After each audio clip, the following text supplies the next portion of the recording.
ほら、ルフィ、今一緒に海賊になる仲間を探してるんだ。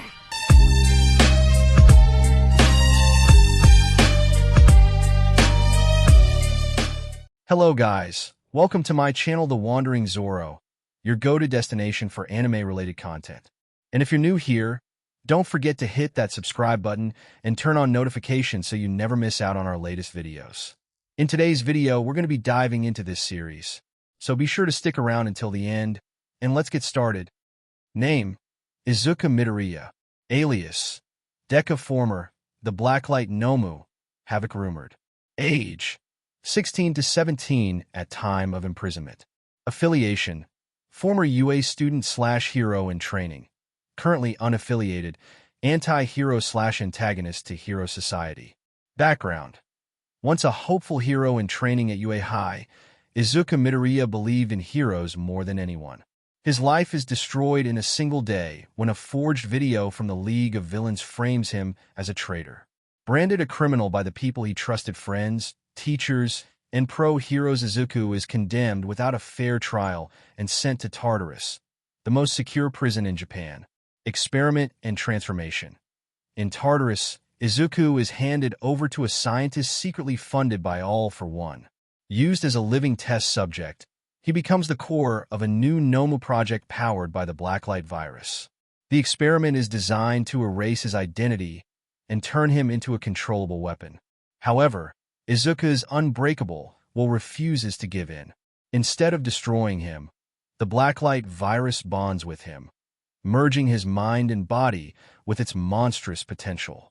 He emerges changed, no longer fully human, no longer the boy who dreamed of being the #1 hero. Personality post-transformation. Izuku retains his sharp, analytical mind and tactical thinking, but his worldview is shattered. Betrayal by Hero Society leaves him bitter, disillusioned, and fueled by rage. The kindness that once defined him is buried under layers of pain and hatred, though faint traces of his old self surface in rare moments of conflict or hesitation. He is no longer interested in recognition or approval. Instead, he is driven by a cold, focused determination to expose the hypocrisy of the world that discarded him. Abilities: Blacklight virus mutation grants him enhanced strength, speed, regeneration, and the ability to reshape his body in monstrous ways similar to a Nomu. Adaptation and evolution. His body can evolve new forms and weapons in response to threats. Analytical combat mind retains his habit of breaking down opponents' abilities and strategies mid-battle, now combined with terrifying physical power. Goals/motivation. Izuku's primary goal is to tear down the status quo of Hero Society, the same system that condemned him without question. He targets both heroes and villains who uphold or exploit that system, determined to remake the world on his own terms. Whether he becomes a devil, a savior, or something in between no longer matters to him. The first time Izuku Midoriya heard the word traitor whispered about him, it wasn't from a villain plotting in the shadows, a stranger passing judgment, or even a reporter aggressively shoving a microphone in his face in search of scandal. It came from someone wearing the same UA uniform he had once proudly worn, someone who had once stood beside him as an ally. The accusation wasn't shouted or openly declared.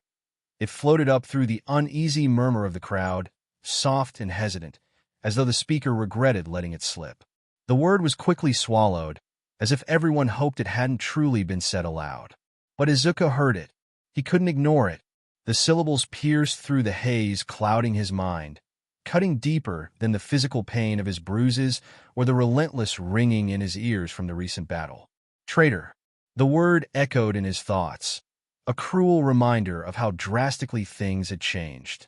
He couldn't pinpoint the exact moment he had shifted from being UA's shining beacon of hope to a figure of suspicion, someone accused in hushed tones. All he knew was that a mere week ago, he would have willingly sacrificed his life to protect every single person now staring at him with distrust, their eyes filled with doubt instead of the admiration he once inspired. The month right after Class 1A brought Deku back to UA. Scene change. Dorm rooms. In Izuku's dorm room, tensions were high at UA. All for One had escaped from Tartarus prison about 2 months after Izuku left to become a vigilante. The news had sent shockwaves through the hero community, and the aftermath was chaos. Cities were in disarray, villains were emboldened, and the public's trust in heroes was crumbling faster than anyone could repair it.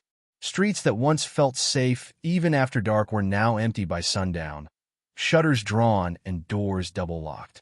Rumors spread faster than official reports, each one more frightening than the last.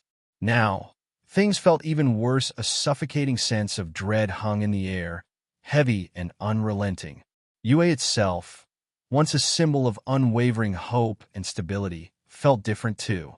The reinforced walls, ever-present security systems, and increased patrols were reminders that danger was no longer a distant possibility, but an unavoidable reality pressing in from all sides.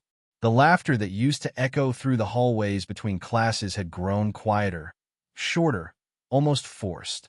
Students spoke in hushed tones, eyes darting toward windows and doors as if expecting an attack at any moment. The ninth user of One for All, Izuku Midoriya, lay on his bed in the dorms, staring up at the ceiling as he tried to relax after another grueling day of training.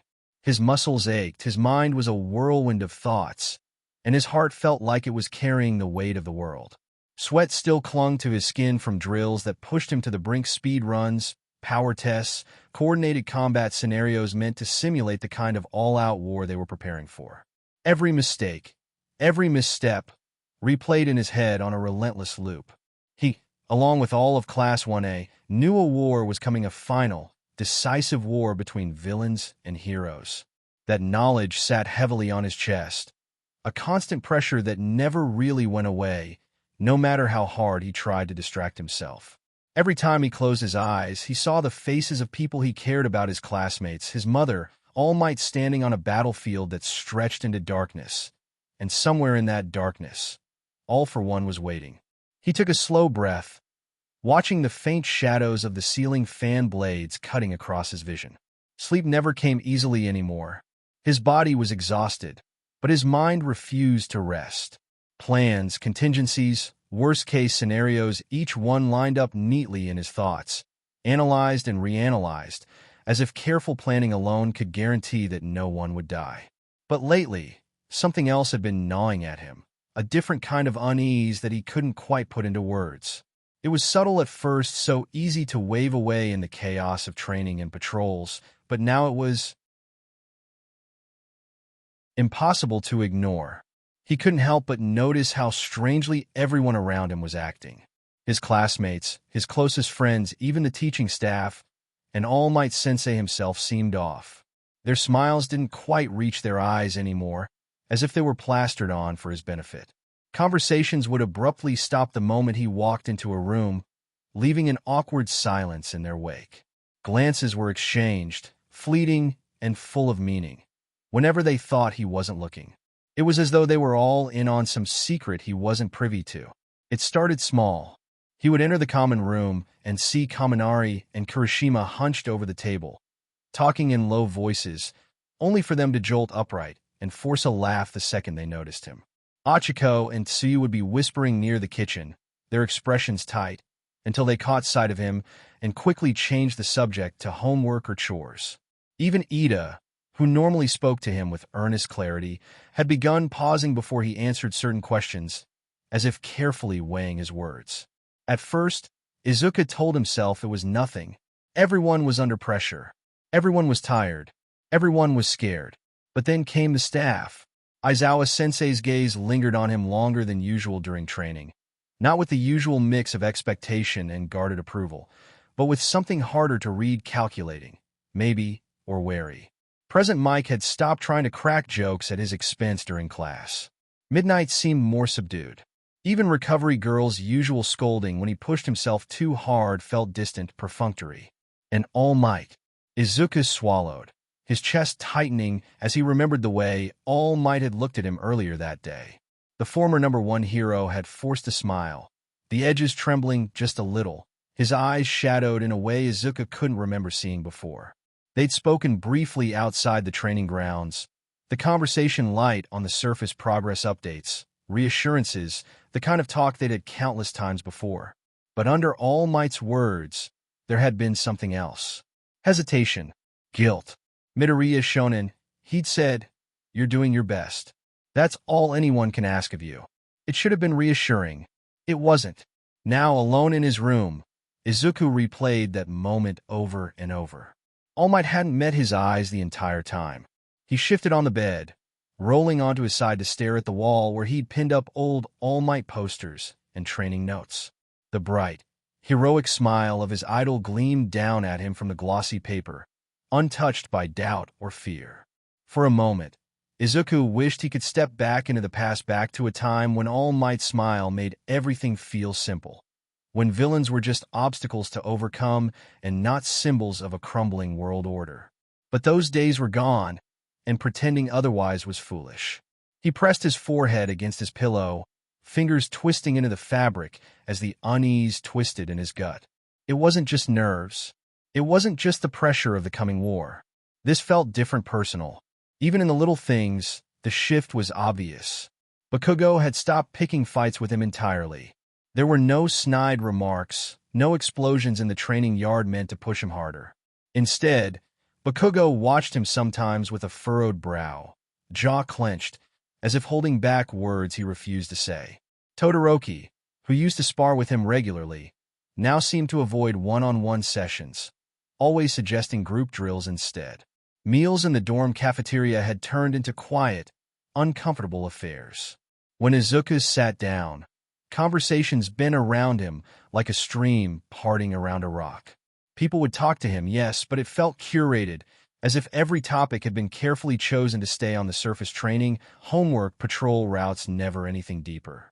The easy camaraderie they'd once shared, the kind that had carried them through the sports festival, through internships, through the paranormal liberation war, felt thinner now. Fragile.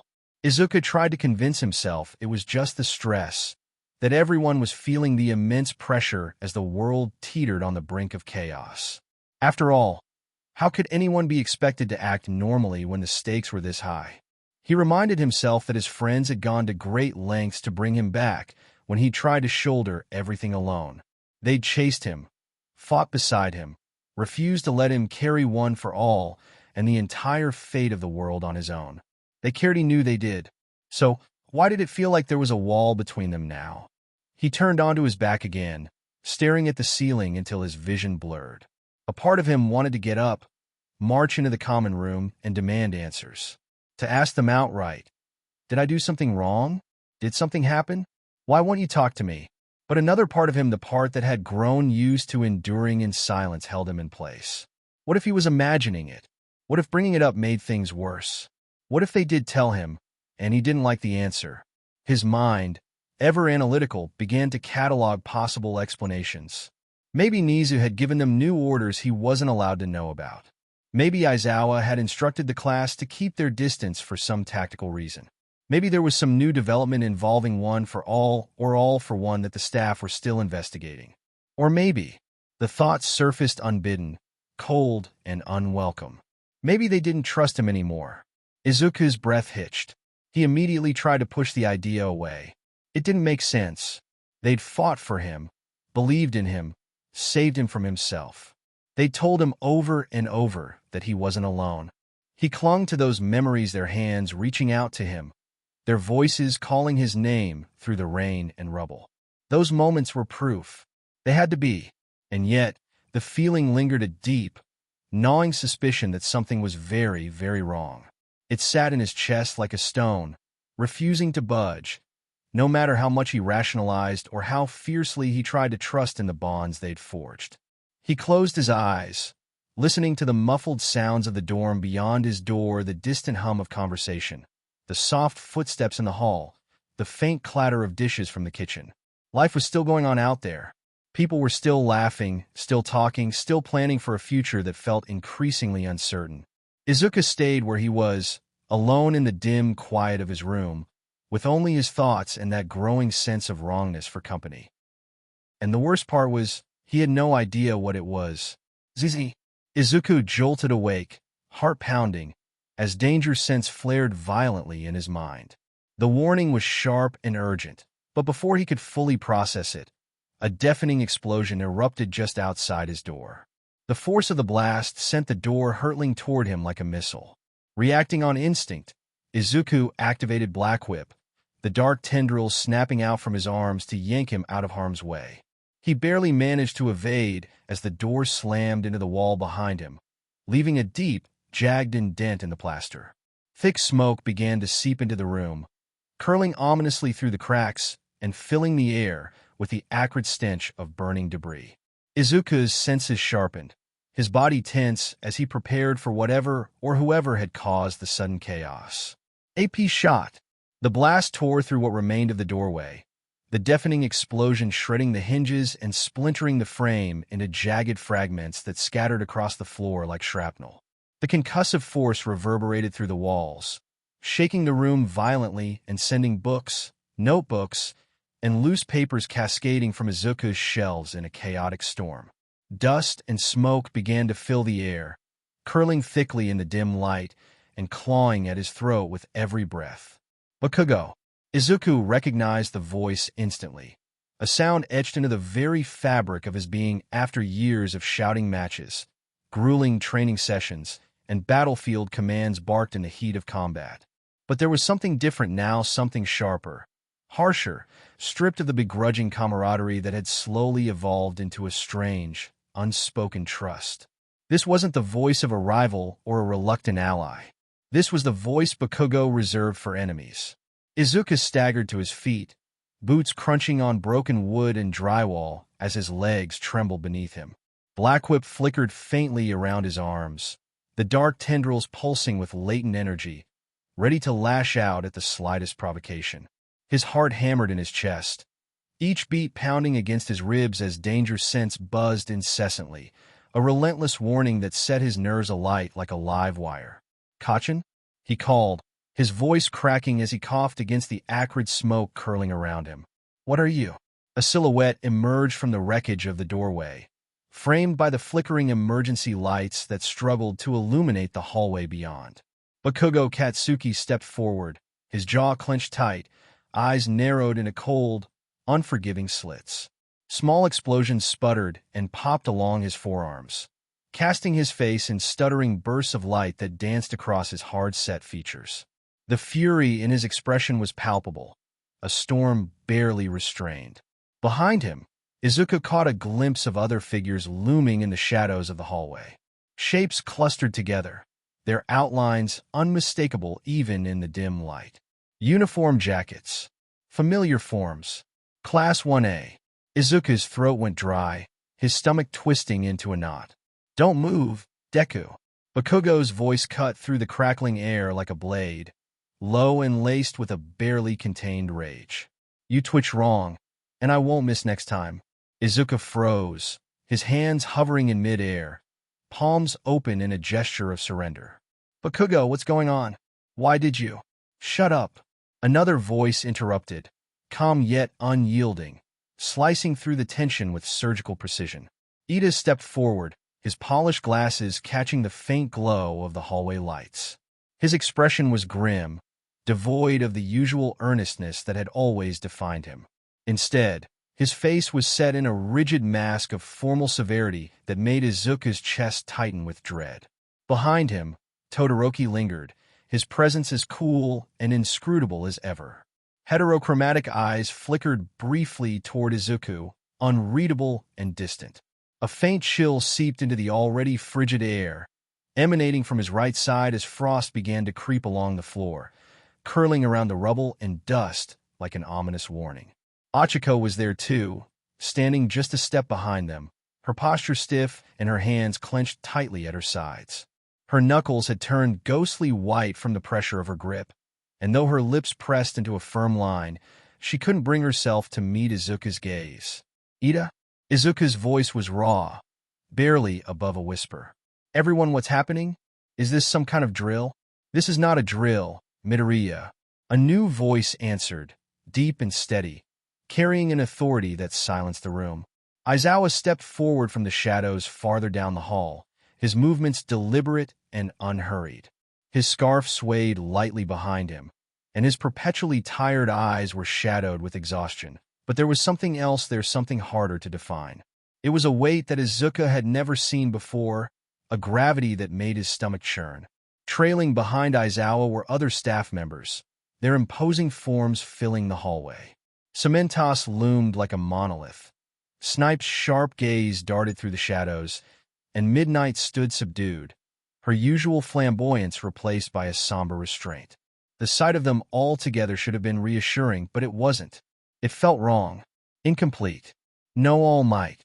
The absence hit him like a physical blow, a weight settling in his chest that made it hard to breathe. Aizawa stopped just beyond the shattered threshold, his boots crunching softly against the debris-strewn floor. His sharp gaze swept across the room in a single, practiced motion, taking in every detail: the overturned furniture, the faint scorch marks on the walls, the lingering scent of smoke in the air. Finally, his eyes landed on Izuku, who stood frozen in the center of the chaos. For a fleeting moment, the familiar weariness etched into Aizawa's features almost made things feel normal, as if this were just another day of him reprimanding students or cleaning up after their messes. But the heaviness in the air, the tension coiling tightly between them, made it clear this was anything but routine. Then he spoke. "Midoriya Izuku," he said, his voice devoid of emotion, flat and official. "By order of Principal Nizu, and in coordination with the Hero Public Safety Commission, you are to be taken into custody effective immediately." The words hung in the air, cold and unyielding, like the final blow of a gavel. For a heartbeat, Izuku thought he'd misheard.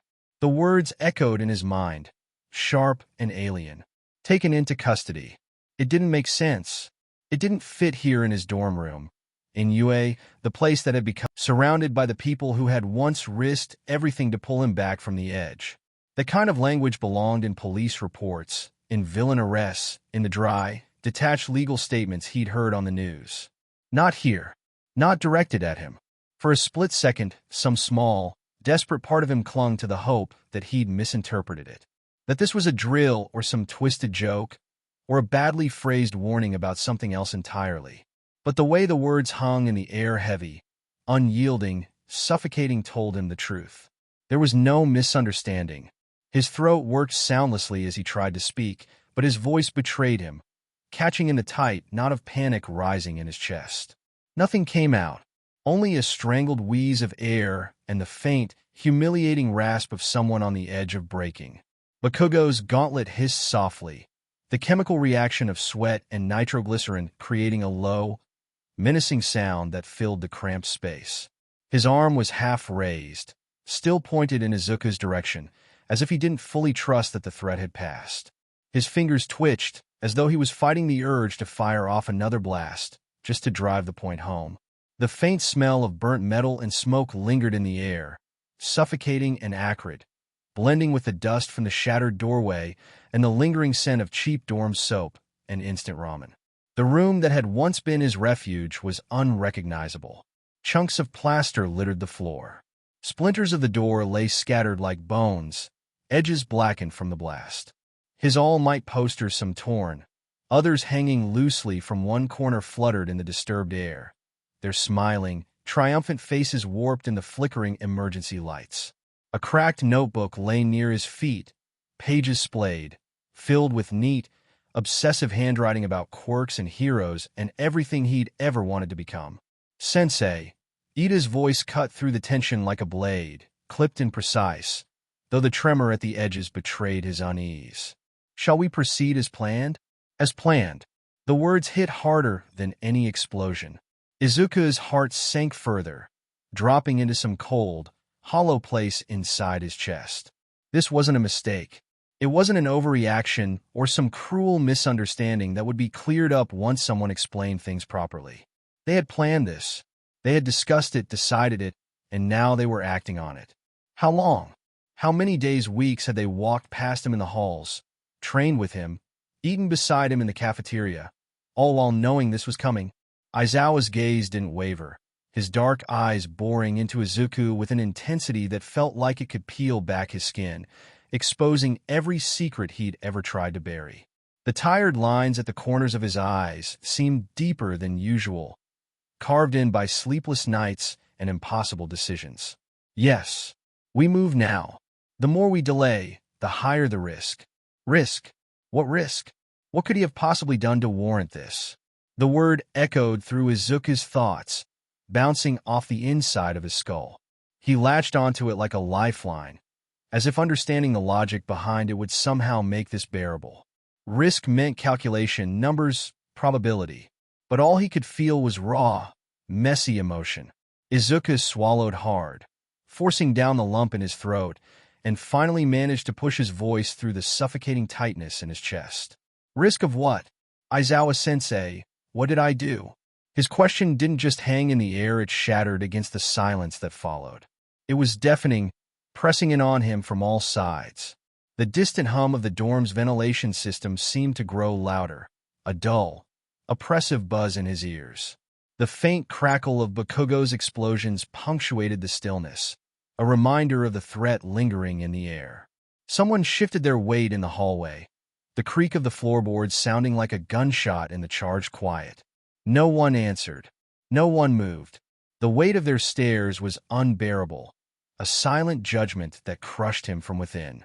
Izuku's hands trembled at his sides, his mind racing through every action, every decision he'd made, searching desperately for the moment where he'd gone wrong. The rooftop with all might. The internships, Kamino, the joint training, the war.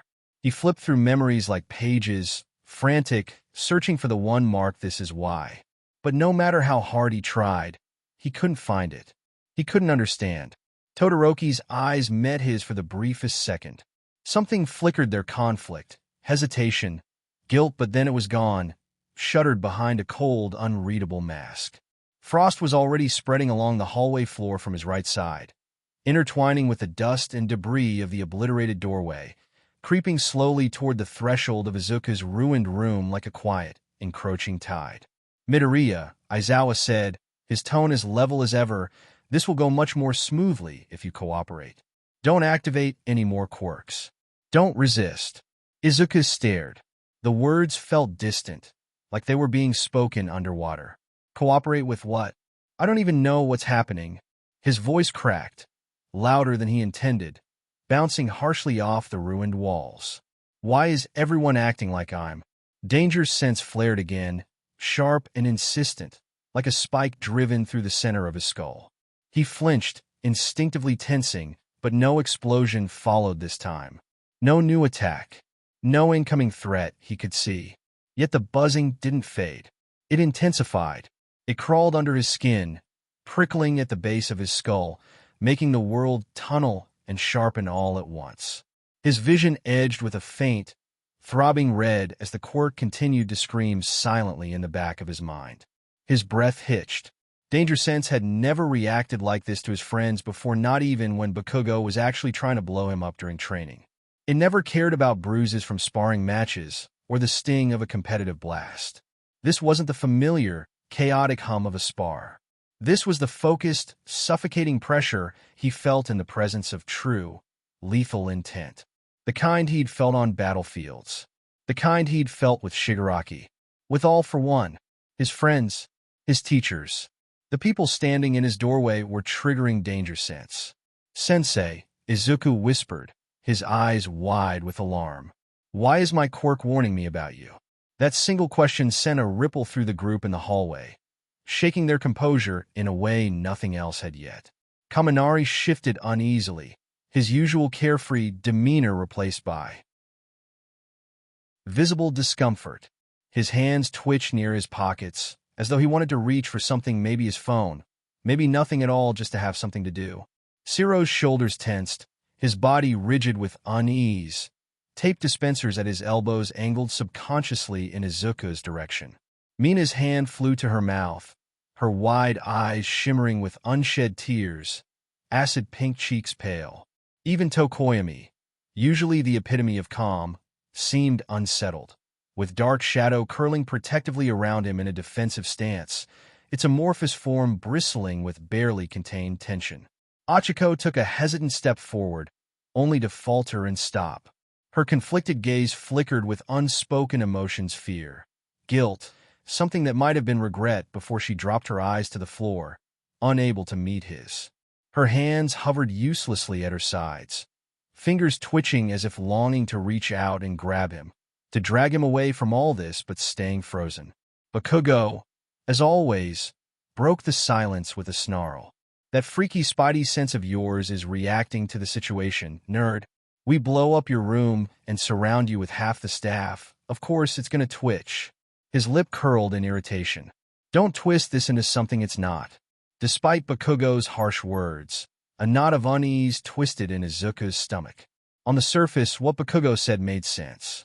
Danger Sense was designed to react to immediate threats, explosions, combat, tension. It all fit the pattern.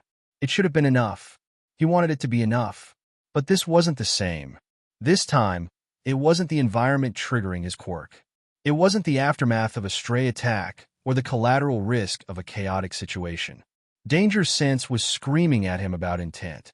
A sharp, insistent pulse drilled into his mind, pointing directly at the source of the threat. And every time it did, his focus returned to the people standing in his doorway. His classmates, his teachers, people he'd nearly died for, people who had nearly died for him. You are not under arrest as a villain yet. The calm but icy voice came from behind Aizawa, cutting through the tension like a blade.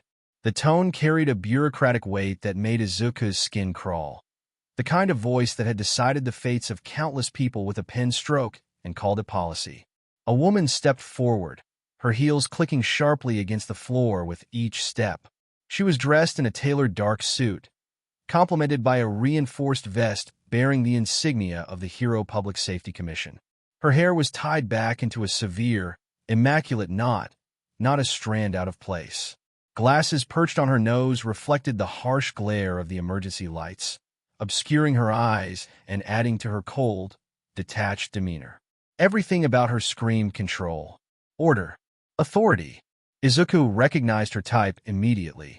He'd seen people like her on the news, officials who stood beside pro-heroes at press conferences, delivering polished statements to the public. They were the ones who sanitized disasters, turning tragedies into carefully managed narratives. They were the ones who called casualties losses and war operations. He never imagined one would be standing in his shattered doorway. "My name is Kasegawa Rika," she announced, her voice devoid of warmth or emotion. She didn't bow, didn't offer any courtesy. Her sharp gaze swept over the wreckage of his room, her expression unreadable as she assessed the scene, cataloging damage and threat level instead of pain. Finally, her eyes locked onto Izuku. "I am acting on behalf of the Commission," she stated with chilling precision, her voice devoid of warmth or hesitation. "You are being detained for questioning under special wartime authority." Wartime. The word hit him like a physical blow, sending a cold shiver down his spine. They'd all been saying it for weeks now, whispers of the coming war, the final battle, the decisive conflict that would reshape everything. But hearing it spoken aloud in this context, framed as a legal justification, made it all feel disturbingly real. It wasn't just talk anymore. This was action. This was the law. His life is being rearranged not by villainy, but by clauses and signatures. For questioning about what? Izuku asked hoarsely, his throat dry and his voice cracking under the weight of the moment. His mind raced, trying to piece together what this could mean. There was no incident, no secret betrayal, nothing he could point to and say, "Yes, that was the mistake. I haven't done anything." Bakugo scoffed from where he stood, arms crossed tightly over his chest, his sharp eyes glaring at Izuku with something between frustration and disbelief. "You really don't hear yourself, do you?" he muttered, his tone dripping with disdain and something rawer beneath it. "Bakugo." Aizawa's voice cut through the tension like a blade. His warning was quiet but firm, carrying the kind of authority that demanded immediate compliance. Bakugo clicked his tongue in irritation but said nothing further, though his glare didn't waver. Kasegawa, the woman from the commission, adjusted her glasses with deliberate precision, her movements as calculated as her words. She turned her gaze back to Izuku, her expression unreadable, yet somehow heavy with judgment. "Midoriya Izuku, ninth holder of One for All," she began, her tone clinical, each title pronounced with the weight of an irrefutable fact. "Your connection to All for One and Tamura Shigaraki has been deemed problematic." The words hung in the air like a thunderclap. The room seemed to shrink, the walls pressing closer as the gravity of her statements settled over them. Izuku felt the breath leave his lungs, his chest tightening as if the very air had been stolen from him. His name, his legacy, the thing he'd been so proud to inherit, it was all being twisted into something ugly. A red flag. A warning label. My connection? Izuku stammered, his voice barely above a whisper, his mind reeling. He struggled to process what she was saying, his thoughts a chaotic mess of confusion and fear. They're trying to kill me. I've been fighting them this entire time. Yes, Kasegawa replied evenly, her tone betraying no emotion, no hint of sympathy. And that fact is precisely why your situation is unique and dangerous. Izuku's heart pounded in his chest, the weight of her words pressing down on him like an invisible force. Unique. Dangerous. He had heard those words before, but never like this. Never with such finality. Before, they'd been edges of praise, whispered about his potential, his quirk, his resolve.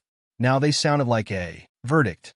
Aizawa stood silently nearby, his jaw tightening almost imperceptibly. His dark eyes flickered to Kasegawa, then back to Izuku, but he did not speak. He did not contradict her. His silence was deafening, a confirmation more damning than any words could have been. Izuku's hands trembled at his sides. He wanted to scream, to argue, to demand answers, but the weight of everything, the war, the accusations, the suffocating sense of inevitability rendered him momentarily powerless. The room felt colder, the air heavier, as if the very world was conspiring to crush him under its relentless pressure. Let me be clear, Midoriya, Kasegawa continued. No formal criminal charges have been filed. Yet, however, there is growing concern that your existence on the front lines, as both a target and potential asset to All for One, is an unacceptable liability. The words sank in slowly, cold as ice. Target, asset, liability. Each one a step away from being seen as a person. You think I'm a spy? Izuku's voice broke around the word. You think I've been feeding information to All for One? Helping him? A murmur rippled through the students. Some flinched at the accusation. Others stared fixedly ahead, refusing to meet his eyes. Shame and doubt warped the air between them.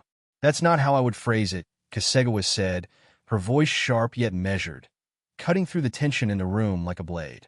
There has been a video that was sent to us by an anonymous tip. We have speculations that you are the UA traitor.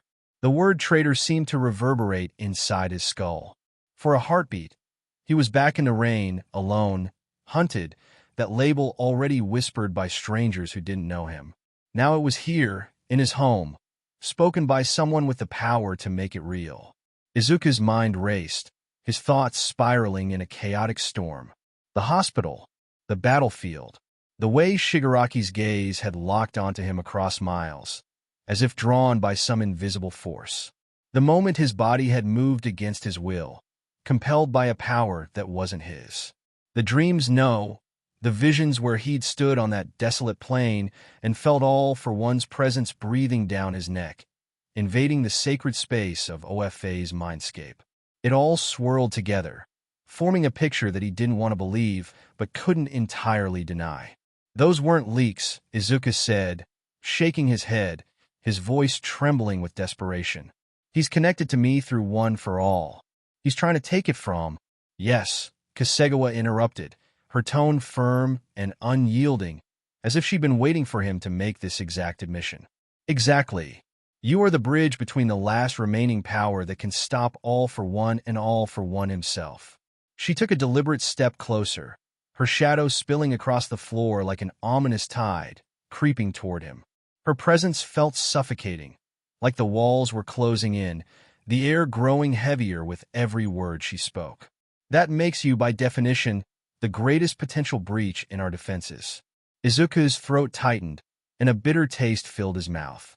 He felt the weight of her words press against his chest, threatening to crush the resolve he'd spent years building. So your solution is to lock me up? He asked, the words barely escaping his lips. To secure you, she corrected, her tone cold and clinical, as if she were discussing a dangerous weapon rather than a person. To control the variables. Your movements. your interactions, your access to information. Until we fully understand the extent of your connection to All for One, leaving you free is an unacceptable risk. The room seemed to tilt beneath him, the world shifting in a way that made him feel unsteady, unmoored. His gaze darted around, searching for anything that could anchor him. But all he found were the faces of his friends, their expressions a mix of conflict and determination. Bakugo's hands were smoking, his palms crackling with barely restrained power. Todoroki's frost crept along the floor, a stark reminder of his readiness to act. Ida's stance was rigid, his jaw set with grim resolve. Achiko's fists were clenched so tightly that her knuckles had turned white, her trembling form betraying the turmoil she felt. So all of this, Izuku said slowly, his voice hollow, his heart sinking as he tried to process the betrayal he felt. All of this is because I'm a risk? Bakugo's eyes flashed with a fiery intensity, his voice sharp and cutting through the tense air. It's because you're an idiot who keeps running off and making yourself bait. You draw him in whether you want to or not. His words were like a blade, slicing through the fragile silence. His voice dropped then, quieter but no less intense, the weight of his frustration pressing down on everyone in the room. And this time, extras get caught in the blast.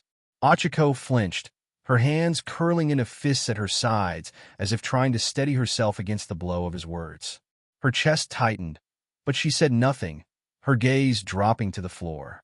From the corner of the room, Kaminari muttered, "That's not fair." His voice was barely audible, a whisper of dissent, but he didn't step forward. His usual carefree demeanor was nowhere to be found, replaced by unease that hung heavy in the air. Izuku's wide eyes moved from face to face, his breath hitching as he took in the expressions around him: anger, guilt, avoidance, and something else he couldn't quite name. He felt something inside him crack, a fault line splitting open in his chest. His voice, when it came, was quiet, trembling with raw emotion. "You could have told me," he whispered, his words carrying the weight of betrayal. "Any of you. You could have just talked to me, instead of spying on me, instead of sneaking around." Midoriya. Ida's usually steady voice wavered, trembling despite his best attempts to maintain control. His hands were clenched tightly at his sides, his posture rigid. "We were instructed not to disclose." Instructed by who? Izuku snapped, his voice rising now, the hurt finally breaking through the fog of confusion clouding his mind. His green eyes burned with a mixture of pain and anger. "Nizu? The Commission? All Might?" All Might's name hung in the air like smoke from a dying fire, its weight pressing down on them all. The silence that followed was deafening, each second stretching into eternity as no one dared to speak. Kasegawa's expression remained impassive, a mask of neutrality that only served to deepen the ache in Izuku's chest. "The decision involved multiple parties. That is all you need to know," she said, her tone devoid of emotion, as if that explanation could suffice. Izuku's laugh was sudden and bitter, raw and humorless, spilling from his lips like a wound reopening. "Right. Of course. I'm dangerous, but not important enough to know why." Aizawa's dark eyes narrowed, his gaze heavy with something unspoken. "This isn't about importance. It's about containment." The word struck Izuku like a physical blow, making his stomach lurch and his knees feel weak. Containment. The implications of the word echoed in his mind, each repetition twisting the knife deeper. Contain the threat. Contain the variable. Contain him. "Midoriya," Aizawa continued, his tone low and strained. "I won't lie to you. I don't like this. I don't like any of it. But the situation outside these walls is worse than what you've seen on the news. People are scared, angry, desperate for someone to blame." Images flashed unbidden in Izuku's mind. Half-destroyed city blocks, makeshift shelters crowded with evacuees, the haunted eyes of people who'd lost everything. Protesters outside UA's barricades, holding signs, shouting demands. He'd heard the words tossed around: accountability, responsibility, security, but he hadn't realized they'd sharpened those words into knives meant for him. Izuku's hands clenched at his sides, his nails digging into his palms as he tried to process Aizawa's words. The room seemed to close in around him, the weight of their silence, their secrets suffocating him. He could feel his heart pounding in his chest, each beat a painful reminder of the trust that had been shattered. Aizawa's gaze sharpened, and the moment rumors started circulating that All for One is obsessed with you, they found their target. Traitor, the whispered word from the crowd.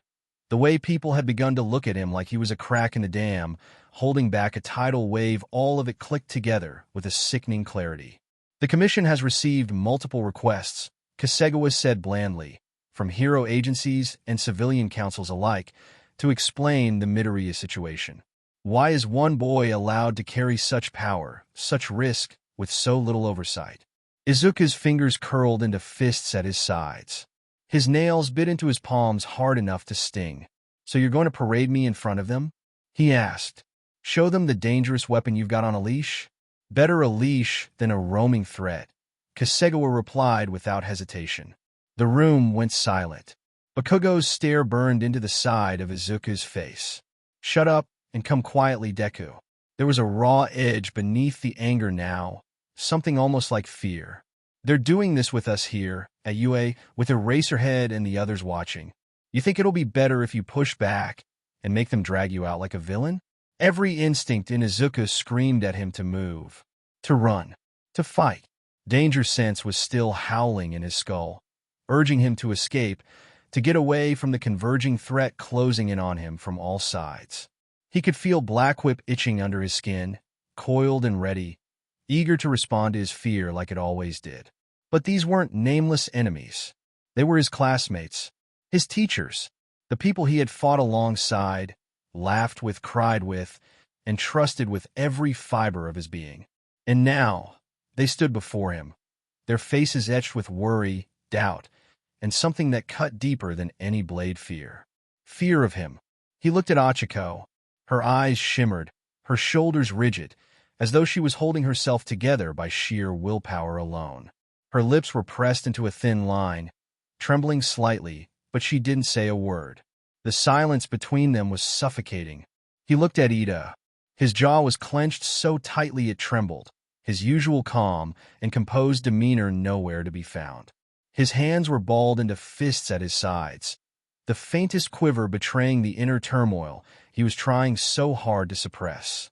The little badge on his chest, the symbol of his determination to be a proper class representative, seemed to weigh him down. He looked at Todoroki, whose expression had gone perfectly still in that way it did when he was trying not to feel anything at all. His mismatched eyes were cold, unreadable, like a frozen lake hiding its depths beneath an unbroken surface. But Izuku could see at the faint flicker of pain, of uncertainty, buried deep within. Please, Izuku said, his voice cracking under the weight of his desperation. Tell me you don't actually think I'd betray you. Any of you. The silence that followed was deafening. It pressed down on him like a crushing weight, suffusing the air with tension so thick it was almost tangible. His heart pounded in his chest, each beat echoing like a drum in the void of sound. He searched their faces, hoping, praying for someone to speak, to say something, anything that would shatter the unbearable quiet. Finally, Todoroki spoke. I don't, he said, and for a moment, Izuku's heart lurched with relief. But then, that's the problem. Izuku blinked, his breath catching in his throat. What? Todoroki's eyes were distant, fixed somewhere over Izuku's shoulder, as though he couldn't bring himself to look directly at him. I don't think you'd betray us. I don't think you'd willingly side with All for One. But that doesn't matter if he can use you anyway. His breath fogged faintly in the cold air, the words hanging there like frost. Believing in you doesn't erase the risk. Risk. That word. That cold, clinical word. It cut through him like a knife, sharp and unyielding. There it was again, reduced, not to a person, not to a friend, but to a calculation. A liability. A threat. Izuku's hands trembled at his sides.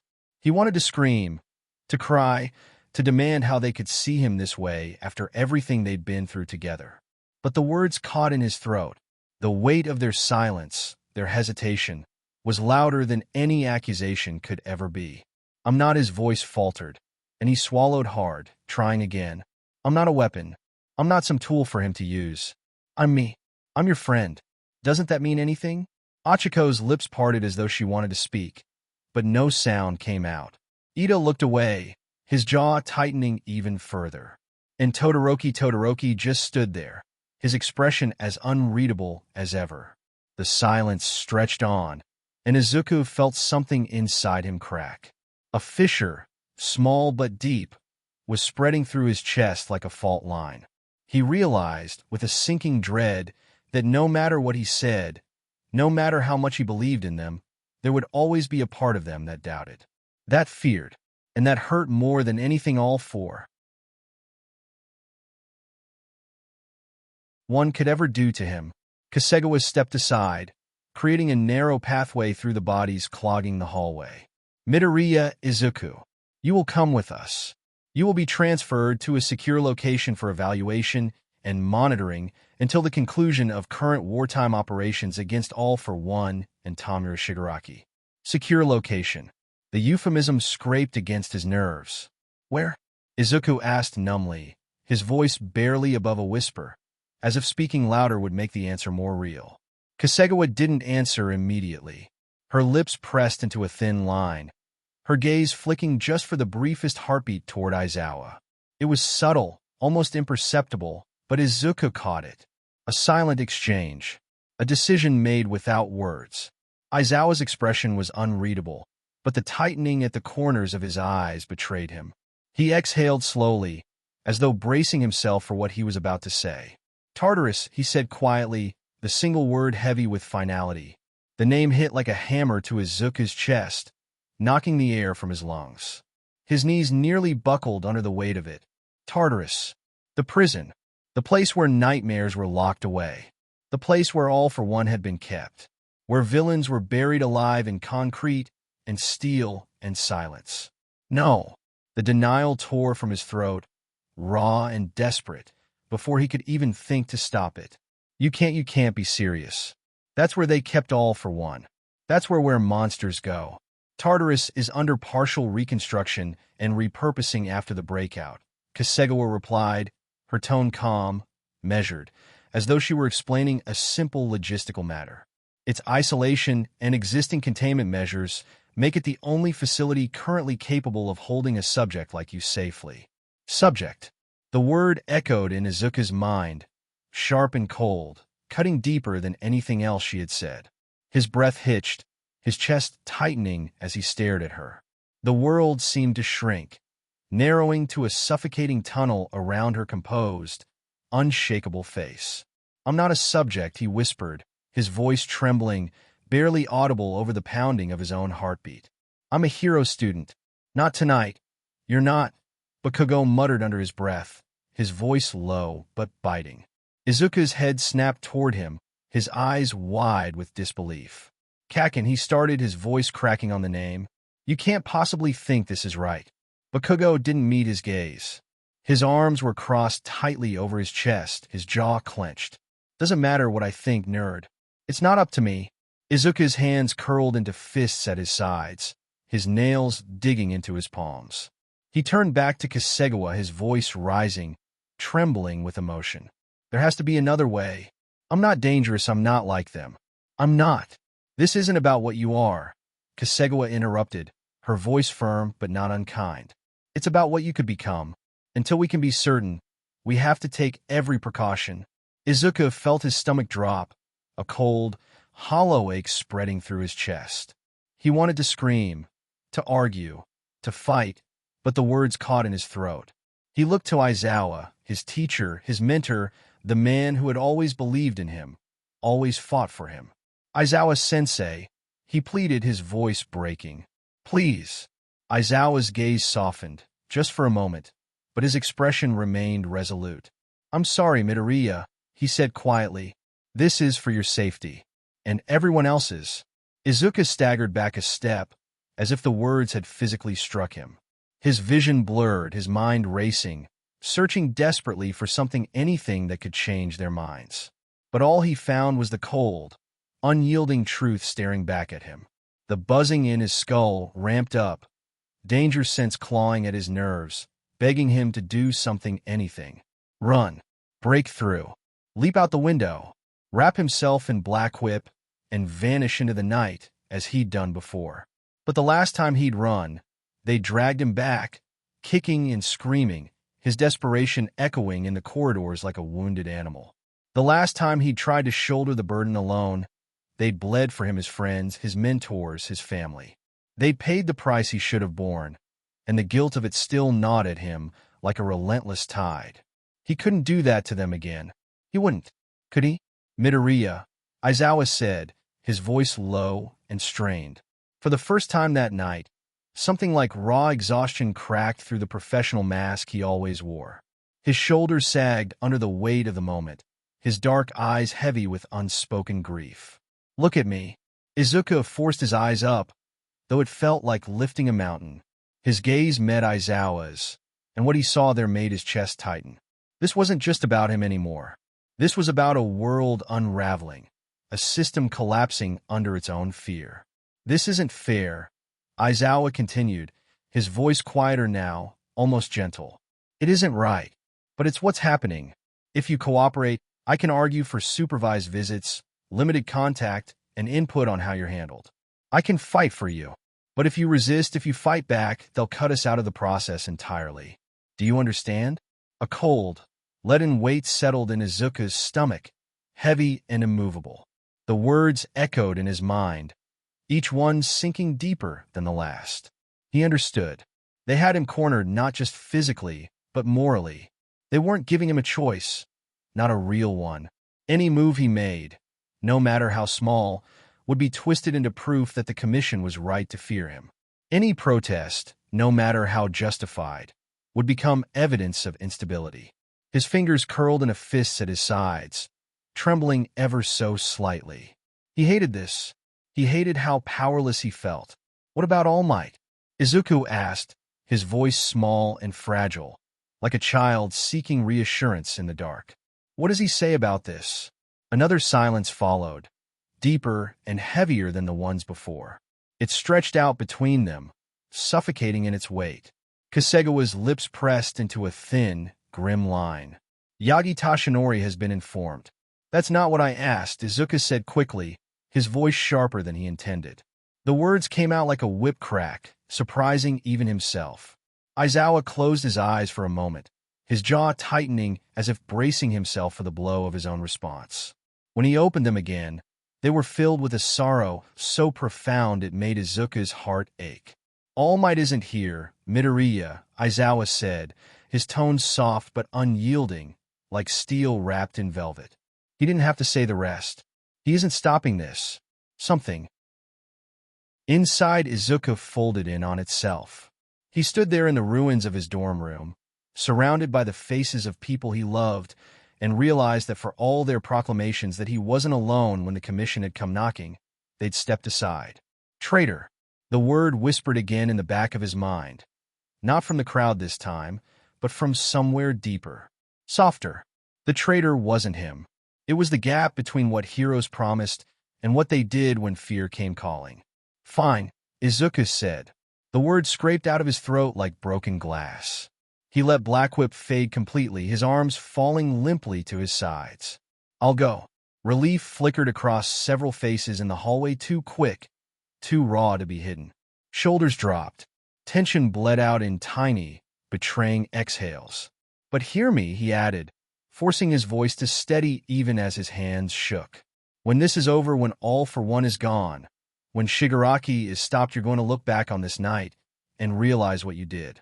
His gaze locked onto Kasegawa's. You're going to realize you locked away your best chance at winning because you were scared of what might happen. Kasegawa's expression didn't waver. If we prevail, history will judge our choices. If we fail, no one will be left to care. I'll care, he said, no matter where you put me. Aizawa stepped forward, scarf shifting around his shoulders. Ida. Bakugo. Restrain him. Bakugo's jaw flexed. TCH. He holstered the immediate threat of his explosions, but didn't put his hands down. Ida approached with slow, deliberate steps, metal braces gleaming faintly in the dim light. His hands shook as he produced a set of specialized binding cuffs reinforced, quirk dampening, marked with UA's insignia. Hero tools. For villains. For him. For the record, Ida said, his voice barely above a whisper as he stopped in front of Izuku, the weight of his words hanging heavy in the air. I objected to this. His usually sharp posture seemed to falter, his shoulders slumping under the burden of guilt. Izuku looked into his eyes and saw the truth there, bright and miserable, like a storm barely contained behind a thin barrier. Did you stop it? He asked, his voice steady but laced with quiet accusation. Ida's grip tightened on the cuffs in his hands, the metal glinting dully under the flickering light of the ruined room. His jaw clenched, and his lips pressed into a thin, trembling line. No, he admitted, the word like a stone dropping into a deep, dark well. Then it doesn't matter, Izuku said softly, his voice carrying both resignation and resolve. He extended his hands forward, palms up, as if surrendering more than just his freedom. The cold metal clicked around his wrists, the cuffs biting into his skin with an unyielding finality. The sound echoed through the shattered remains of the room, reverberating like the closing of a cell door, a grim punctuation to their exchange. Outside, somewhere far above the reinforced dome of UA, the night stretched vast and starless, a suffocating void swallowing the horizon. The world teetered on the brink of collapse, its fragile balance shattered by chaos. Beyond the ruins of cities, where smoke curled into the heavens like ghostly fingers, and hero agencies burned with a cruel and relentless fire, something ancient and ominous stirred in the depths of the sprawling darkness. It was a presence, vast and unknowable, its shadow creeping over the broken remnants of a once vibrant world. It waited, patient and unyielding, as if feeding on the despair that now blanketed the earth. The walk to the transport felt longer than any battlefield. Izuku had sprinted through streets choked with smoke, leapt over craters, and dodged disintegrating buildings with Shigaraki's decay nipping at his heels. He'd run until his lungs burned and his legs screamed, with civilians' lives hanging on whether he made it to them in time. None of it had felt like this. This was slow, deliberate. Every step was measured, controlled, wrapped in the suffocating weight of procedure. He didn't get to decide his pace. He didn't get to choose his direction. The path was chosen for him, straight and narrow, like a conveyor belt moving him toward a destination he hadn't agreed to. There were no shortcuts to dive into, no enemies to outmaneuver, no alternate routes to carve out with sheer stubbornness. Just forward. Two commission agents led the way down UA's main corridor, their armored vests etched with sharp, clean lines that caught the emergency lighting. Their helmets were sealed, visors opaque, voices coming out of hidden speakers in that flat, modulated tone that made them sound more like an automated system than people. The soft whir of their comms, the tap of their boots, the faint hiss of recycled air from their helmets, every sound felt too loud in the suddenly fragile quiet. They weren't heroes, not in the way he'd grown up imagining. Their uniforms weren't designed to inspire hope or confidence. No bright colors, no personal flair, no symbols of ideals on their chests. They were meant to project one thing: authority. Behind him, he could hear Aizawa's even footsteps, the whisper of his capture weapon dragging faintly along the floor. Familiar, steady, the same presence that had watched over Class 1A from their very first day, that had thrown himself into danger over and over to protect them. It didn't make him feel safer. Flanking Izuku, on either side were Ida and Bakugo. Ida moved like someone who'd swallowed a steel rod, rigid, unbending, but trembling at the edges. His glasses were slightly crooked, as if he'd shoved them on in a hurry. The white of his hero costume caught the dim hallway light, clean and formal and painfully out of place in this procession. The little reflections on his lenses hid his eyes, but Izuku could hear the tiny hitches in his breathing. Bakugo moved like a bomb, with the pin half pulled. His gauntlets were absent, but his hands flexed restlessly at his sides, palms sparking in tiny, suppressed pops that never quite reached full ignition. His shoulders were squared, his jaw set, his eyes hard. Every line of his body screamed that he hated this, hated being part of it almost as much as he hated not having anyone to blast for it. If anyone in this hallway looked like they might explode, it was him. The cuffs around Izuku's wrists were heavier than they looked. Quirk dampening tech hummed faintly against his skin, threaded with something that prickled at the edge of one for all like static interference. The metal was cool at first, but the longer it clung to his skin, the more it seemed to leach warmth from his bones. He could feel his power there, deep in his muscles and bones, a familiar ocean of pressure and potential, but it was as if someone had wrapped it in cotton and chain. Muffled, distant, refusing to answer him fully when he reached for it. It didn't vanish. It just pulled away, like a tide dragging back from the shore. Or was that just him? Was it the tech, or was it the fear making his control slip? The doubt coiling through his chest like smoke? He wasn't sure anymore. One of the commission agents glanced back once, visor reflecting Izuku's image at him in warped miniature.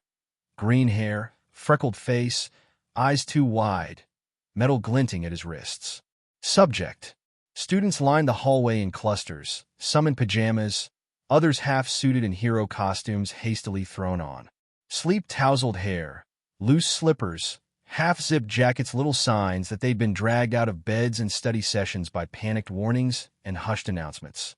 The corridor that had once been filled with laughter, arguments, and the constant buzz of youthful energy now felt like the inside of a courtroom. No judge, no jury, just witnesses. Some of them he'd trained beside for years. Others were newer faces from the reinforced classes UA had taken in after the war. First years, second years, support course, general studies, the student body that was supposed to represent the future of hero society. Tonight, they were lining the walls to watch that future get led away in chains. The first face he recognized was Kirishima. He stood near the wall, shoulders hunched, fingers digging into the fabric of his sweatpants. His normally bright expression, the wide, fearless grin that had stared down villains and dragon-sized threats, was gone, replaced by something brittle and raw. Midoriya Kirishima's voice cracked as Izuku passed. "Bro, this can't be how." His words broke off when one of the commission agents shot him a warning look. Just a tilt of the head, the kind of cold, controlled glare that said don't interfere without needing words.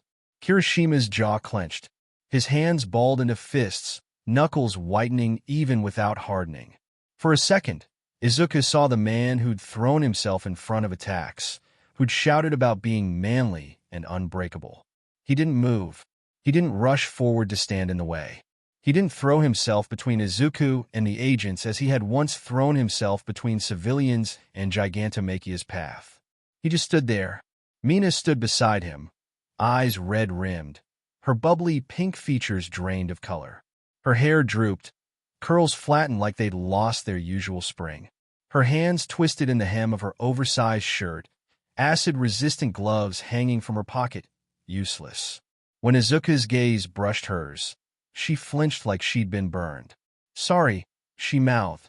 He didn't know if it was for looking away at the door or for doing nothing now. Zero hovered just behind them, tape dangling uselessly from his elbows. He kept shifting his weight from foot to foot, as if his body was begging him to move, to do something, but his legs refused to obey. His tape twitched, sticking and unsticking to his forearms in nervous, pointless motions. Kaminari's usual lopsided grin was gone, his hair hanging limp over his eyes. Static crackled weakly at his fingertips, discharging harmlessly into the air. His gaze darted from the cuffs to the agents to Izuku's face and back again, like he was still trying to convince himself he was actually seeing this and not some messed-up training simulation. Jiro's earbuds were still in, but no music played. The soft light on her device was dark. Her hands shook against her thighs, jack plugs scraping the floor in tiny, grating sounds that echoed too loudly in the silence. Her gaze was sharp and furious, but it was aimed at the floor, at the wall, at anything but the metal around Izuku's wrists. Somewhere down the line, Tokoyami's shadow flickered uneasily, Dark Shadow's eyes bright and sharp while his own stayed lowered. Dark Shadow shifted, mouth opening as if to speak, but the boy's hand pressed down against his own chest, holding the manifestation close, shushing him, as if afraid that even his quirk's anger would be logged as a mark against them. Other faces blurred at the edges of his vision. Shinso, hands in his pockets, jaw tight. Ojiro, tail coiled rigidly behind him. Hatsum peeking around a taller support student, eyes narrowed, cataloging tech on the agents more than the emotions on the students. They all watched. None stepped forward. A knot twisted tighter in Izuku's chest with every pair of eyes he passed. Faces he knew. Voices he could remember cheering his name, laughing at his muttering, scolding him for pushing too far. Now they were reduced to silence and the tiny, helpless movements of people who knew that if they stepped out of line, they'd be next. It feels wrong, doesn't it? Kasegawa Rika's voice drifted back from ahead of them, calm and measured. Seeing a classmate in restraints, Izuku's jaw tightened. Kasegawa glanced over her shoulder at the gathered students. Her eyes swept across them like a scanner, cataloging reactions, filing away which ones looked rebellious, which ones looked compliant, which ones she might have to flag later. You should remember this feeling, she said. The discomfort, the doubt. That's the weight of responsibility. Heroes don't always get to feel good about necessary choices. Whispers broke out along the walls, swallowed almost immediately when the agents' gazes drifted their way.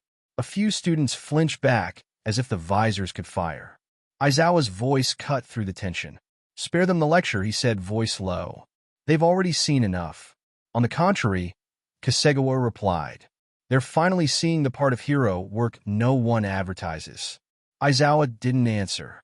The silence between them was thick, heavy with things that would never be said in front of students. Arguments behind closed doors, compromises he'd had to swallow, the tightrope he walked between protecting his class and obeying the chain of command. Izuku could feel it pressing down on him from both sides. They turned a corner. The dorm wings fell away behind them, replaced by the more utilitarian bulk of UA's reinforced corridors. The walls here were less decorative, more bare, the paint thinner, the lines sharper. Metal plating peeked through in places where mechanisms hid behind sliding panels, elevators to the underground, emergency barricades, defensive systems that hummed faintly behind their housing. He'd always known these existed. Niza had. Never pretended UA was anything other than a fortress dressed up as a school. But walking through it like this, flanked by guards, the illusion was completely gone. UA had always been a fortress. Now it felt like a funnel, a narrowing tunnel designed to move him in one inevitable direction. Midoriya! The shout cut through the air, sharp and desperate. Izuku's head snapped up. Achiko shoved through a small cluster of students ahead, breathless and wild-eyed. Her hair stuck out at odd angles, like she'd thrown herself out of bed and run without thinking which way it fell. She wore her hero costume's undersuit, the heavier armor pieces half clipped on. One boot was her regulation gear. The other looked like she'd pulled it on backward and fixed it mid-run.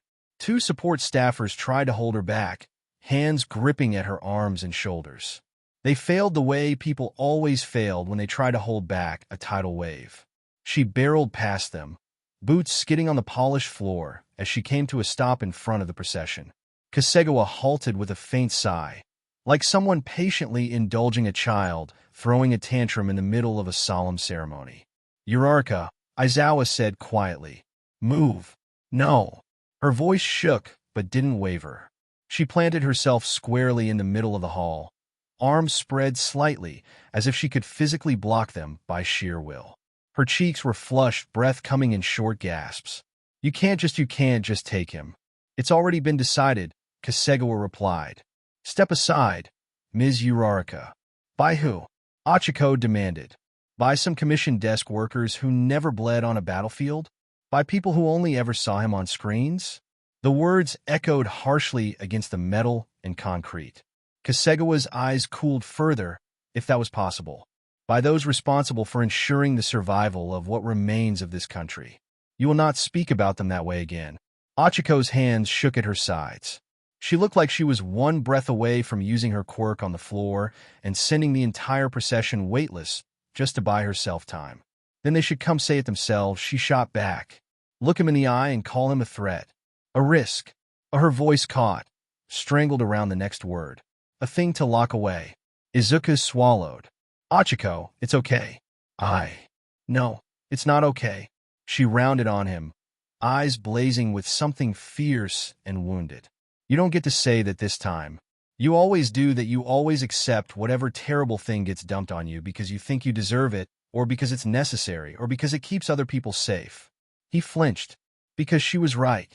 Her gaze flicked to the cuffs on his wrists, and for a heartbeat, he thought she was going to reach for them, to try to pry them off with her bare hands.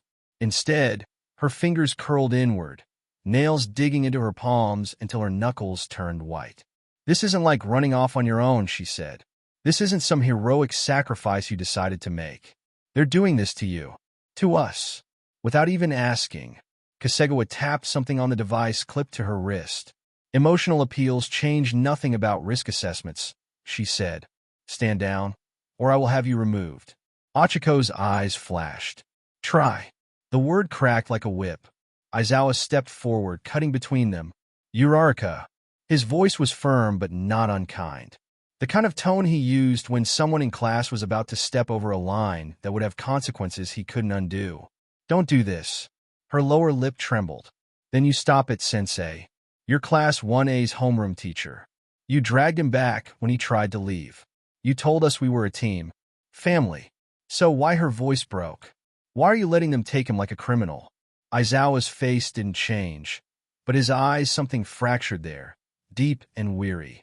The exhaustion that had been building since before the war, since the moment UA became a shelter and not just a school, surfaced for a heartbeat.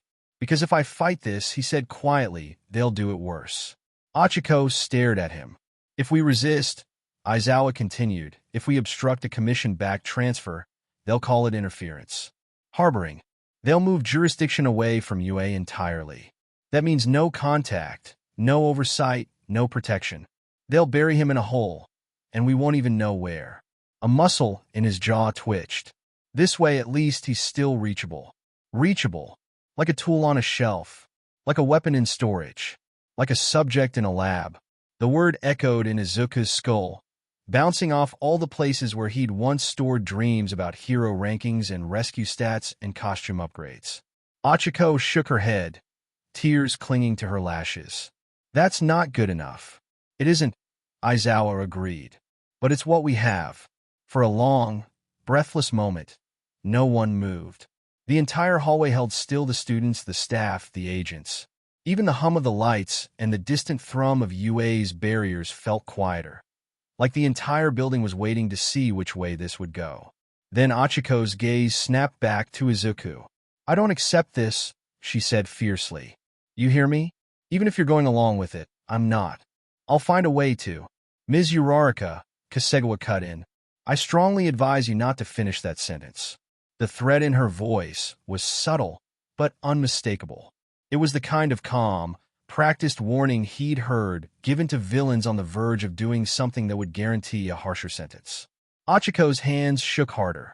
Izuku forced himself to straighten. Achiko. She swallowed, eyes darting to his. Thank you, he said softly, for standing up for me.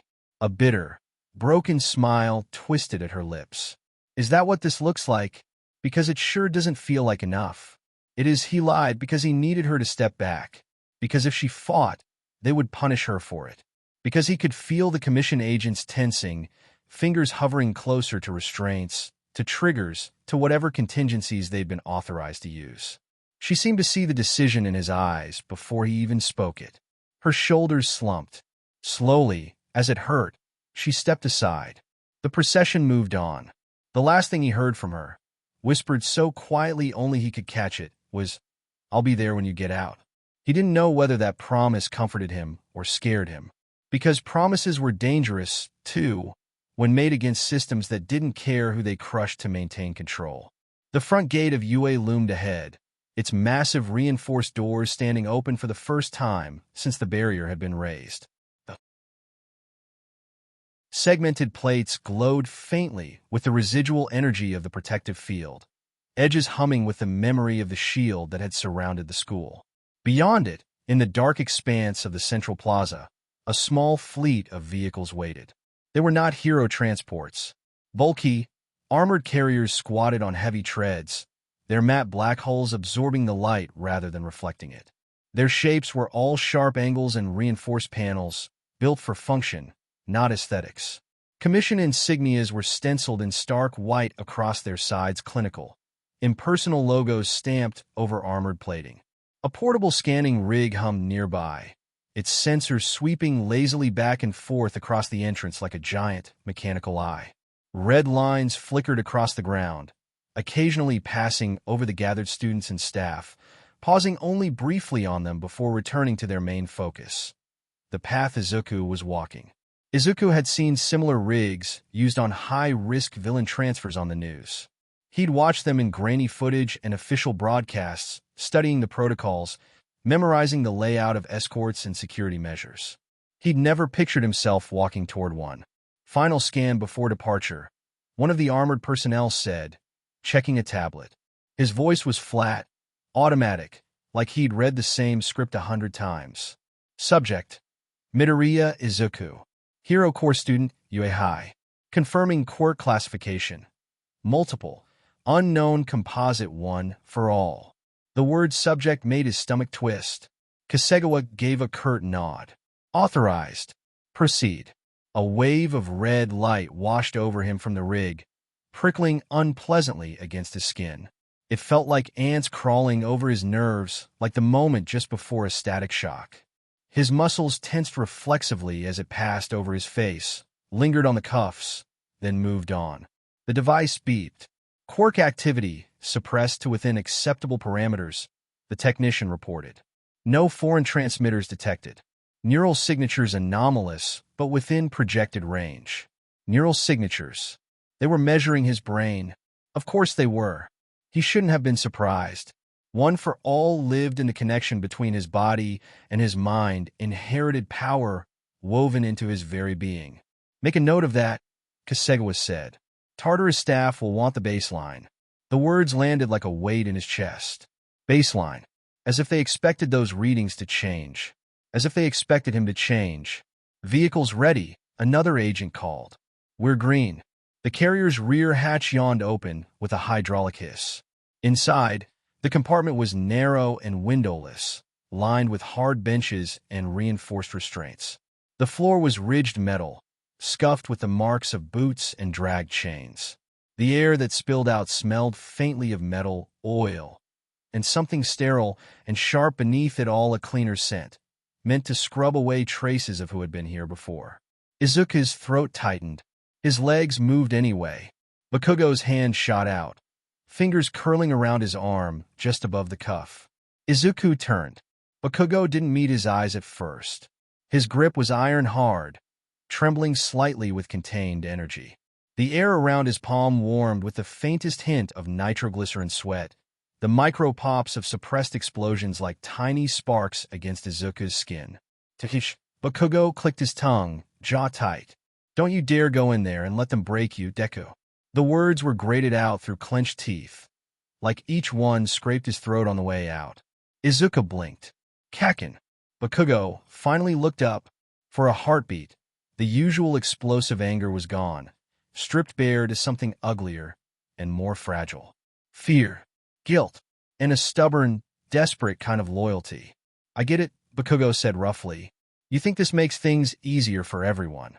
You think locking yourself up is going to keep people safe, take pressure off the heroes, quiet the idiots looking for someone to blame. His hand tightened. It won't. His voice dropped, fierce and low. They're just scared of what they can't control. And they've never been able to control you. Kasegawa stepped closer. Mr. Bakugo. Time. Bakugo ignored her. Remember what I told you on that trash rooftop, he said, eyes boring into Izuku's. We're both looking at the same thing. Don't forget what that is, just because they throw you in a hole and call you a problem. Izuku's chest ached. He remembered. He remembered Bakugo bowing his head in the hospital. He remembered the apology, the confession, the admission that they'd both been staring at the same horizon from different starting lines. He remembered every word. He nodded. Once. Bakugo exhaled sharply, like he'd been holding his breath. Then he shoved Izuku forward, rough but strangely careful, as if afraid he'd break something if he pushed too hard. Go, he muttered. And when you get out, you better still be the nerd who pisses me off. Ida stepped up on Izuku's other side, hand hovering near his elbow but not touching, as if afraid that if he made contact, he wouldn't be able to let go. Midoriya, he said, voice low, I will file formal protests. I will speak to my family, to their contacts in the hero community. This will not be engine, but Kugo snapped. He doesn't need to do list. He needs you not to fall apart before he's even gone. Ida bit down on whatever he'd been about to say. His gaze met Izuku's instead. Please, Ida said, every syllable laced with pain and a kind of unshakable conviction that made Izuku's eyes sting. Trust that this is not the end of your story. Merely an unjust chapter. The word sounded like something he'd read in one of his family's law books, some old heroic precedent where the system had failed and then been corrected. Izuku wished he could believe that as easily as Ida said it, but the knot in his stomach refused to loosen. His hands clenched into fists at his sides, nails biting into his palms as he fought to keep his expression steady. Take care of everyone, Izuku said instead, his voice quieter than he intended but firm enough to carry weight. Ida straightened immediately, his posture sharp and resolute. The faint hum of his engines at his calves betrayed his restless energy, a soft, restrained sound that spoke of his readiness to act. I swear it, Ida replied, his tone unshakable, as if the promise was etched into his very being. Aizawa moved to the base of the ramp, his dark silhouette framed by the carrier's dim interior lights. Izuku hesitated for a moment before stepping up into the carrier, his boots clanging softly against the metal surface. Midoriya.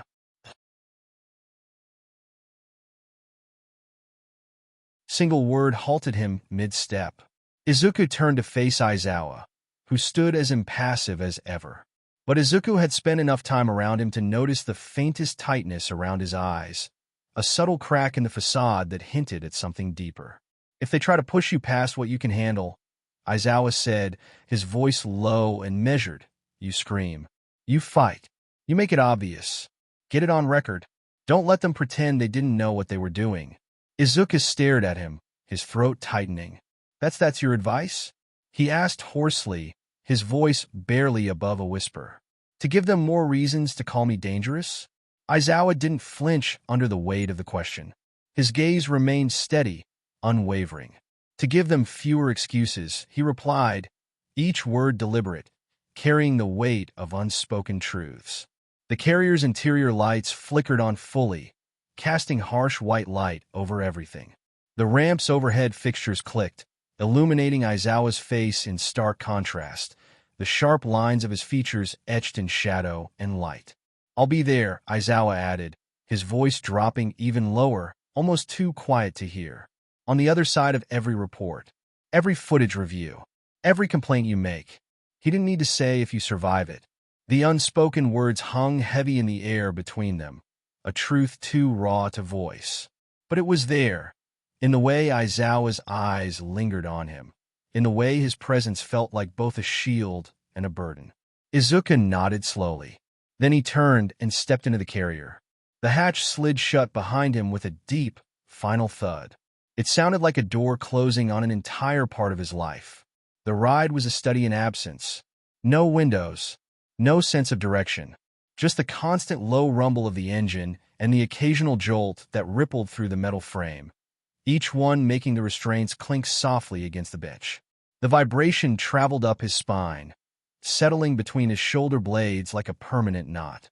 Two commissioned guards sat across from him, helmets on, visors down. Their faces were hidden behind reflective black glass, turning them into featureless silhouettes. Their hands rested on their knees. Close to their belts were various tools and weapons hung. He might as well have been alone. The silence was suffocating, a heavy, oppressive weight that pressed down on him. He couldn't hear or sense the other carriers of OFA due to the quirk-suppressing cuffs clamped tightly around his wrists. The distant hum of the vestiges, usually a comforting thrum in the back of his mind, was gone. The faint pressure of their presence that lingered at the edges of his consciousness, like a whisper he could never quite catch, had vanished. It was as though a thick, impenetrable curtain had been dropped between him and them, severing the connection completely. He reached out instinctively in his mind, searching for even the faintest trace of them, but there was nothing. Just emptiness. For the first time since he'd awakened danger's sense, the world felt dull. Not quiet, there were still sounds. The hum of fluorescent lights overhead, the faint shuffle of boots on the floor outside the room, the mechanical whir of the security camera adjusting its angle. But everything seemed muted, stripped of its usual sharpness. The world was strangely flat, like a song with half its instruments muted or a painting where the colors had been drained. It was disorienting, this absence of the heightened awareness he had grown so used to. It didn't feel like safety. If anything, it felt more like being trapped inside the barrel of a gun, the cold metal pressing against his skin. The danger wasn't something external, something closing in from the shadows. It was internal, woven into every step he took along this path. Each moment seemed to carry a weight of inevitability, as though the very air around him was charged with tension, waiting for the trigger to be pulled. A small camera lens stared down at him from the corner of the ceiling, its glassy surface reflecting the dim light of the room.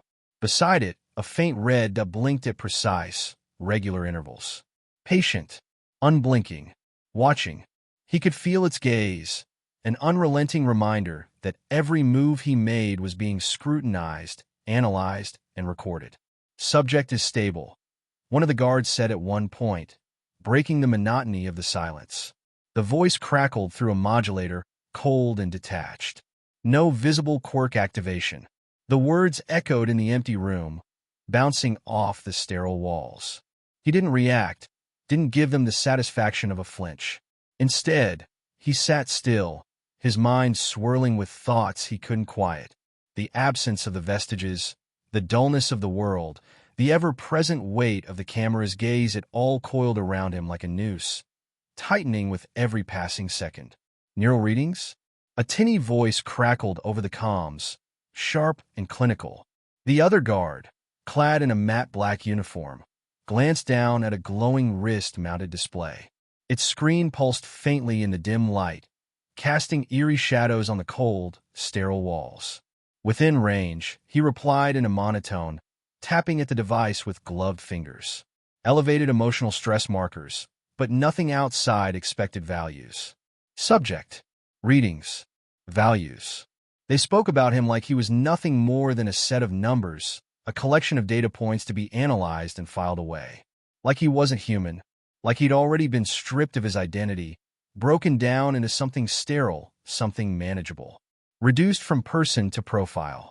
He clenched his fists, the cold bite of the metal cuffs around his wrists grounding him in the moment. Slowly, he closed his eyes, letting his head fall back against the icy, unyielding surface of the wall behind him. The chill seeped through his skin, a stark contrast to the heat of his rising frustration. Images flickered behind his eyelids, fragmented, fleeting memories he couldn't quite hold on to. Faces blurred into one another, voices faded into static, and for a moment, he wasn't sure where he ended, and the data began. The training camp was engulfed in flames. Kamino's collapsing skyline, the sterile white of the hospital ceiling, the walk through the ruined city with Gran Torino's vital fluid on his hands and Nana's regrets weighing on his shoulders.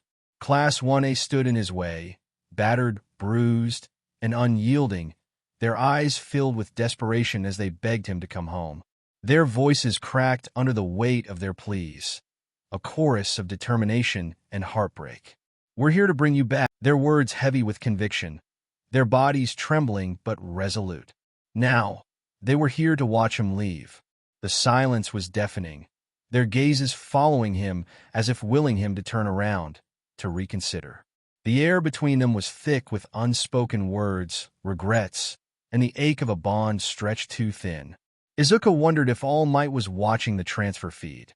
If he was sitting alone in some dimly lit control room, his face illuminated by the flickering glow of grainy camera footage. Was he watching Izuka now, confined in this cold, unfeeling metal box? Had he tried to argue with the commission, his voice rising, cracking with a strain of defiance? Had he fought for him, only to be silenced, overruled by forces beyond his control? Had All Might, too, stepped aside? The thought pierced Izuka's chest like a blade. The ache was sharp and unrelenting, spreading through him like wildfire. His breath hitched as he stared at the walls of his confinement, his mind racing with questions that would never be answered. The weight of abandonment pressed down on him, suffocating and inescapable. He didn't know how long they drove. Time stretched and folded in the windowless box until minutes and hours blurred. Even his internal sense of distance, honed by patrols and rescues, felt muted, smothered under the hum of the dampeners. At some point, he realized the air temperature had shifted slightly cooler. The vibrations under his boots changed tone, as if they'd moved from city streets to a different kind of terrain bridge, maybe. Sea air seeped faintly through the filtered vents. His brain logged the clues anyway because that was what it did: analyze, adapt, survive. Eventually, the engine pitch changed. The carrier slowed. One of the guards tapped at his wrist display. "We're approaching Tartarus perimeter." Final check. The other guard's head tilted slightly, as if listening to someone in his earpiece. "Copy. Beginning Tartarus integration protocol." Integration. Like he was being added to a system, folded into it, piece by piece, until there was no part of him left that wasn't accounted for. Izuku's hands tightened reflexively in the cuffs, the cold metal biting into his skin. The guard noticed the movement, his head tilting slightly as if to assess whether it was a threat or just nerves. "Relax, kid," he said, voice oddly casual beneath the filter of his visor, the distortion making it sound almost detached. "You cooperate, they'll treat you better than they treated the last guy they brought in there." Izuku swallowed hard, his throat dry. The words clung to him like static. "The last guy?" "Yeah." The guard leaned back against the wall of the transport, the faint creak of his armor breaking the tense silence. "Some no-name villain who thought he could handle pseudo-gigantification without proper clearance. Went berserk. They had to cut him down to size. Literally." Izuku's stomach churned, his mind racing with unspoken questions. What did that even mean? Cut him down to size? He didn't want to ask, but the image was already forming in his head, gruesome, unavoidable. The other guard shifted, his posture stiffening. He made a disapproving noise, a low, almost scolding hum. "Watch your mouth. This transport is recorded." "What?" the first guard said with a shrug, his tone defensive but still casual. "I'm just saying he's not walking into a slaughterhouse. They upgraded protocols after the breakout. Tartarus is safer now." Safer. The word hung in the air like a cruel joke. Izuku wasn't sure if it was meant to reassure him or to justify whatever was waiting for him on the other side of those gates. Safer for who? The carrier rolled to a stop with a shudder, its engines winding down to an uneasy silence. Hydraulics hissed, releasing tension like a long-held breath. Locks clanked in mechanical precision, their sharp sound reverberating through the confined space. Then, with a groaning creak, the hatch opened. Cold air rushed in, sharp and salty, biting against his skin like tiny needles. It carried the faint scent of the sea, a mix of brine, decay, and something metallic that lingered at the edge of perception. The chill cut through the stale, recycled air of the carrier, a sudden, bracing reminder that the world outside was still alive, still turning, even as they approached a place that seemed to defy life itself. Izuku blinked rapidly, his eyes adjusting to the floodlights that pierced the darkness. The glare was harsh, almost blinding, but it illuminated the grim silhouette ahead with brutal clarity. They'd arrived. Tartarus loomed before them, rising from the black, restless waters like a jagged wound carved into the earth. Its towering walls were stark and unyielding, a monolith of despair that seemed to swallow the light around it. The structure exuded an oppressive aura, as if the very air grew heavier the closer they drew. This was no mere prison. It was a fortress, a place where hope came to die. The prison was less a building and more a concrete continent, massive, jagged, ringed in layers of walls and towers that bristled with weaponry and sensors. Floodlights carved harsh paths across its surface, leaving everything beyond a curtain of darkness. High, angled turrets tracked slow arcs across the sky. Cameras rotated with insect-like precision. Thin antennae and sensor spires stabbed upward like jagged teeth, clawing at the night. In the distance, waves crashed against the base, their sound swallowed by the hum of generators and the whirring of automated defenses. Izuku stepped down from the carrier onto a reinforced platform that jutted out over the water. The metal beneath his boots vibrated faintly with the thrum of the facility's heart. Wind tore at his hair and the edges of his uniform, sharp and cold and clean in a way that felt almost wrong against the heaviness in his chest. Metal Seriidii, someone in 1M might have called it once. Tonight, no one was joking. A procession waited for them. Tartarus guards in heavy, slate-gray armor stood in a double line, visors glowing faintly. Their armor was thicker than the commission agents', their weapons more visible batons, rifles, devices Izuku didn't recognize that hummed with dangerous potential. They smelled faintly of oil and disinfectant, of metal and long shifts in recycled air. Behind them, a man in a crisp, dark uniform with officer's insignia watched with cold, assessing eyes. He stepped forward as Kasegawa approached. "Warden Hakamori," she said, inclining her head just enough to be polite without conceding anything. Perimeter transfer complete. Subject: Midoriya Izuku, as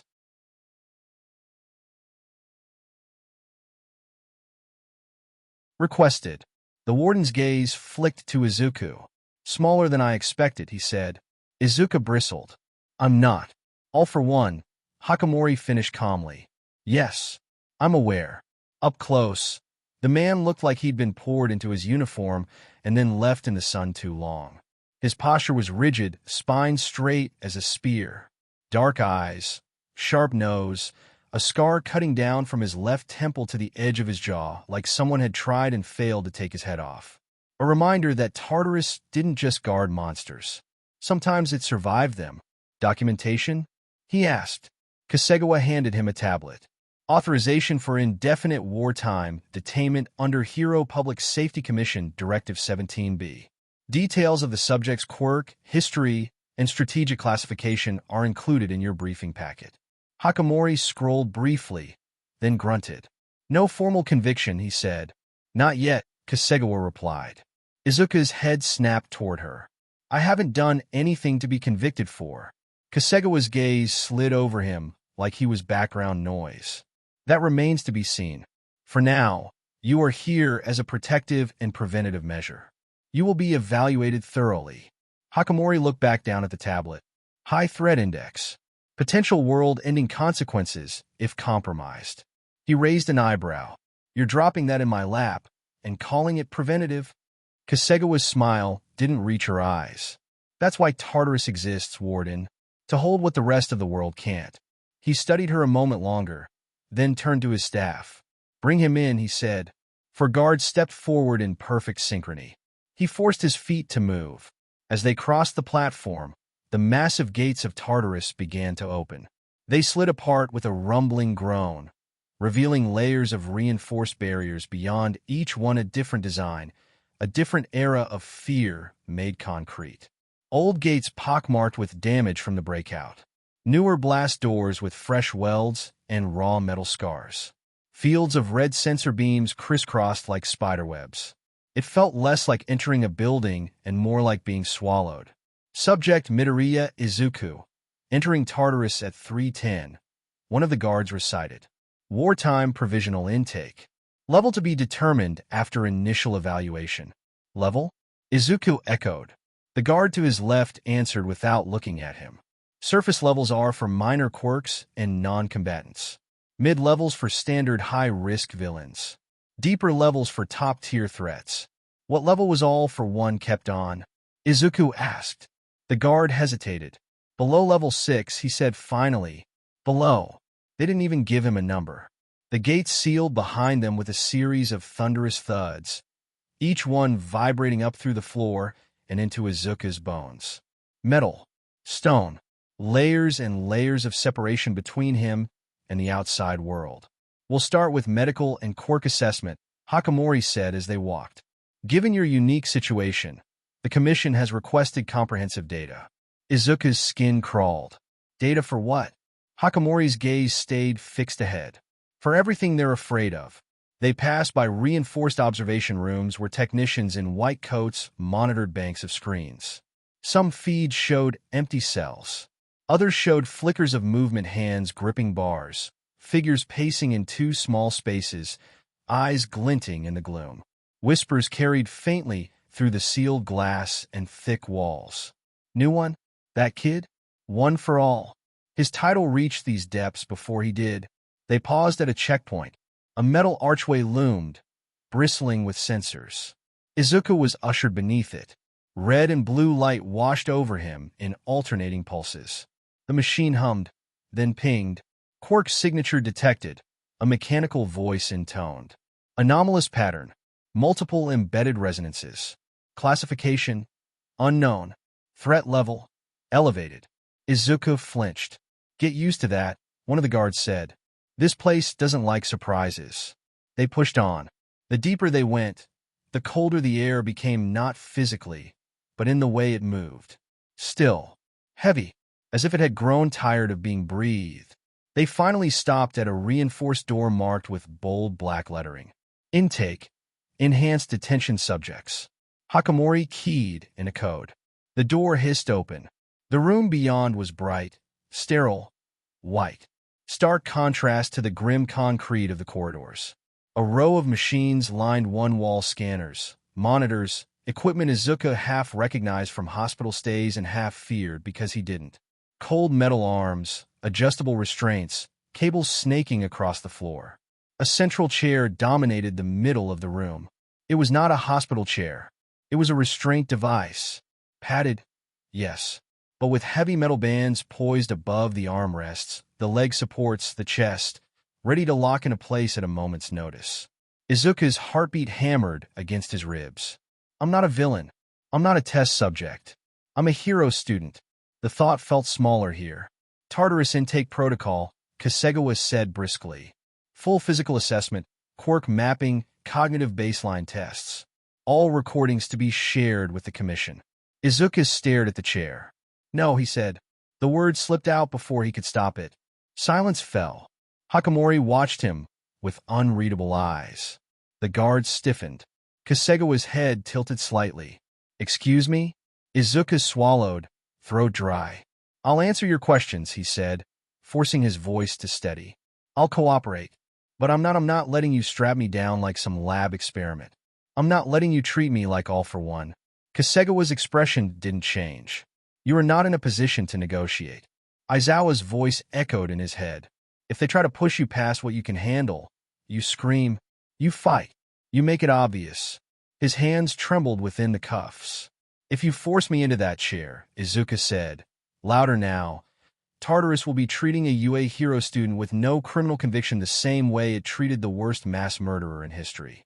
That will be in every report, every recording, every log. He lifted his cuffed hands as much as the restraints allowed, making sure the nearest camera caught the movement. I'm not refusing intake, he added. I'm refusing unnecessary escalation. That's what you call it, right? In your protocols? The word hung in the air. For the first time, a crack appeared in Kasegawa's composure, a tiny narrowing of the eyes, a faint tension around her mouth. Hakamori exhaled slowly through his nose, studying Izuku as if seeing him for the first time as something other than a threat rating. Brave, he said, his tone sharp, assessing, or foolish. Both. His voice steady despite the weight of the moment. A ghost of something almost resembling amusement flickered across the warden's face, a brief crack in his otherwise stoic demeanor. It was gone as quickly as it had appeared. Mark it, he said, his voice commanding as he turned to the nearest technician. Subject expresses conditional cooperation. Object specifically to all for one equivalent restraints. Notes legal status as non-convicted detainee. The technician nodded briskly, fingers flying over the keyboard as he input the details, his gaze flickering nervously between Izuku and the streams of data cascading across the monitors. The tension in the room was palpable, a silent storm brewing beneath the surface. Kasegawa's jaw tightened, her disapproval evident. This sets a dangerous precedent, she muttered, her words clipped, her posture rigid. Hakamori shrugged with calculated indifference, his gaze steady and unyielding. He's right. For now, he's here under your directive, not mine. I won't treat him exactly like a level 6 until I have cause. His eyes snapped back to Izuku, sharp and unrelenting, a predator assessing its prey. But understand this, Midoriya Izuku. If you so much as twitch in a way I consider dangerous, that chair will feel gentle compared to what comes next. Izuku didn't flinch. He met Hakamori's stare head-on, his own gaze unwavering, resolute. I understand, he said, his tone firm, his resolve unshaken. Hakamori gestured toward a smaller, less imposing examination table situated along the side of the room. It was a stark contrast to the central chair, no heavy restraints, just standard monitoring equipment designed for observation rather than subjugation. Start there, Hakamori ordered, his voice cutting through the tension like a blade. Vitals, quark resonances, neurological mapping. If he cooperates, we keep it at that level. For now. Izuku exhaled, the breath shaky but measured, a fleeting moment of vulnerability. He moved toward the table, his steps deliberate, his mind racing even as his face betrayed nothing. He lay back on the cold surface, the chill of the sensors pressing against his temples, his chest, his forearms.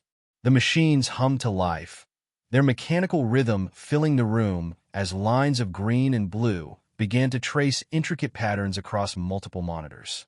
One for all, huh?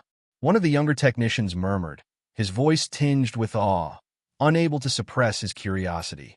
Never thought I'd see this up close. Keep commentary off the audio log, an older tech snapped, not looking away from his own panel. Izuku stared at the ceiling, his expression unreadable, his thoughts elsewhere. He thought of All Might, of the beach where they'd made their promise, of the ideals they had sworn to uphold, to be the symbol of peace, to inspire hope. And yet, here he was in the very place they had once condemned his enemy to Tartarus, the unyielding prison where justice blurred into punishment. Condemned without a trial. He thought bitterly, the irony cutting deeper than any restraint ever could. The machines beeped steadily, numbers climbing, data pouring into hungry systems that seemed to devour everything they touched. Graphs danced. Brainwave patterns lit up in strange, layered currents. Somewhere in the noise, the imprints of the other holders pulsed faintly echoes in a signal the machines couldn't understand, only record. Above them all, unseen but omnipresent, Tartarus watched, its oppressive silence louder than any sound. Somewhere deep within its fortified foundations, behind sealed bulkheads and hastily repaired corridors, sensors pinged faintly in a long dark passage. Something someone had once occupied the deepest cell, a presence that had been stripped away, leaving behind an emptiness that seemed to breathe, to pulse, to wait. The vacuum it left behind was not inert. It leaned inward, a silent, invisible force pressing against the edges of the void. Waiting, watching. A strip of light on the floor was the only proof that time still moved.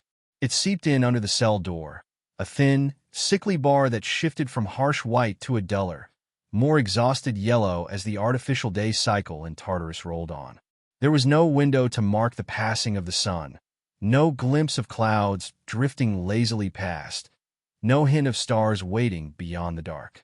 There was no sky at all, just that narrow, stubborn line of light, insisting that somewhere beyond this concrete and steel, the world continued.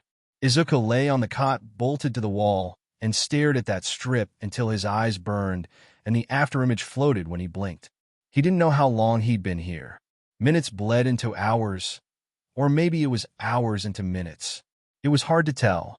Time had lost its usual shape the moment the outside world vanished behind reinforced doors. The intake, the scans, the wires stuck to his skin, the cold questions asked in colder voices, those had ended. Technicians had peeled the sensors away from his chest and temples with efficient, indifferent hands. The guards had taken him down a different corridor, boots striking a steady, echoing rhythm on the floor.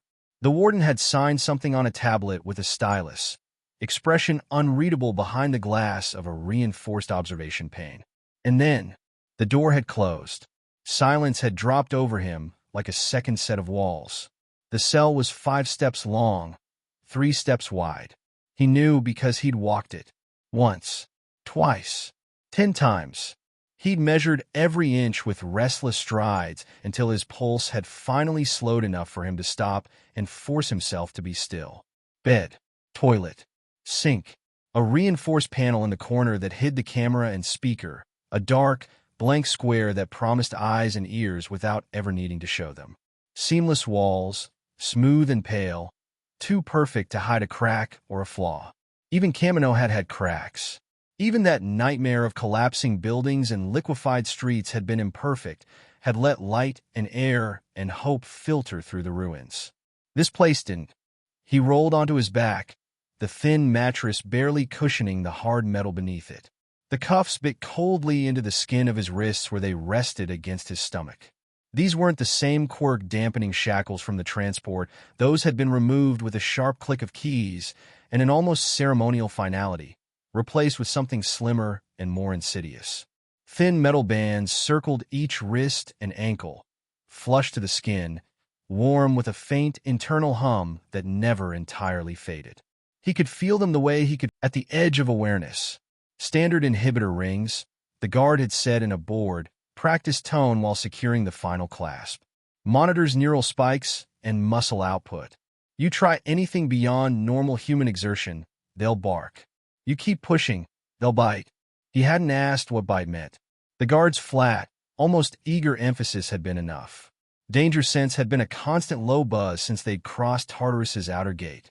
Not the stabbing shock of immediate attack that sent his body leaping before his brain caught up, but a steady, oppressive awareness, like standing under a collapsing ceiling held up by two thin beams.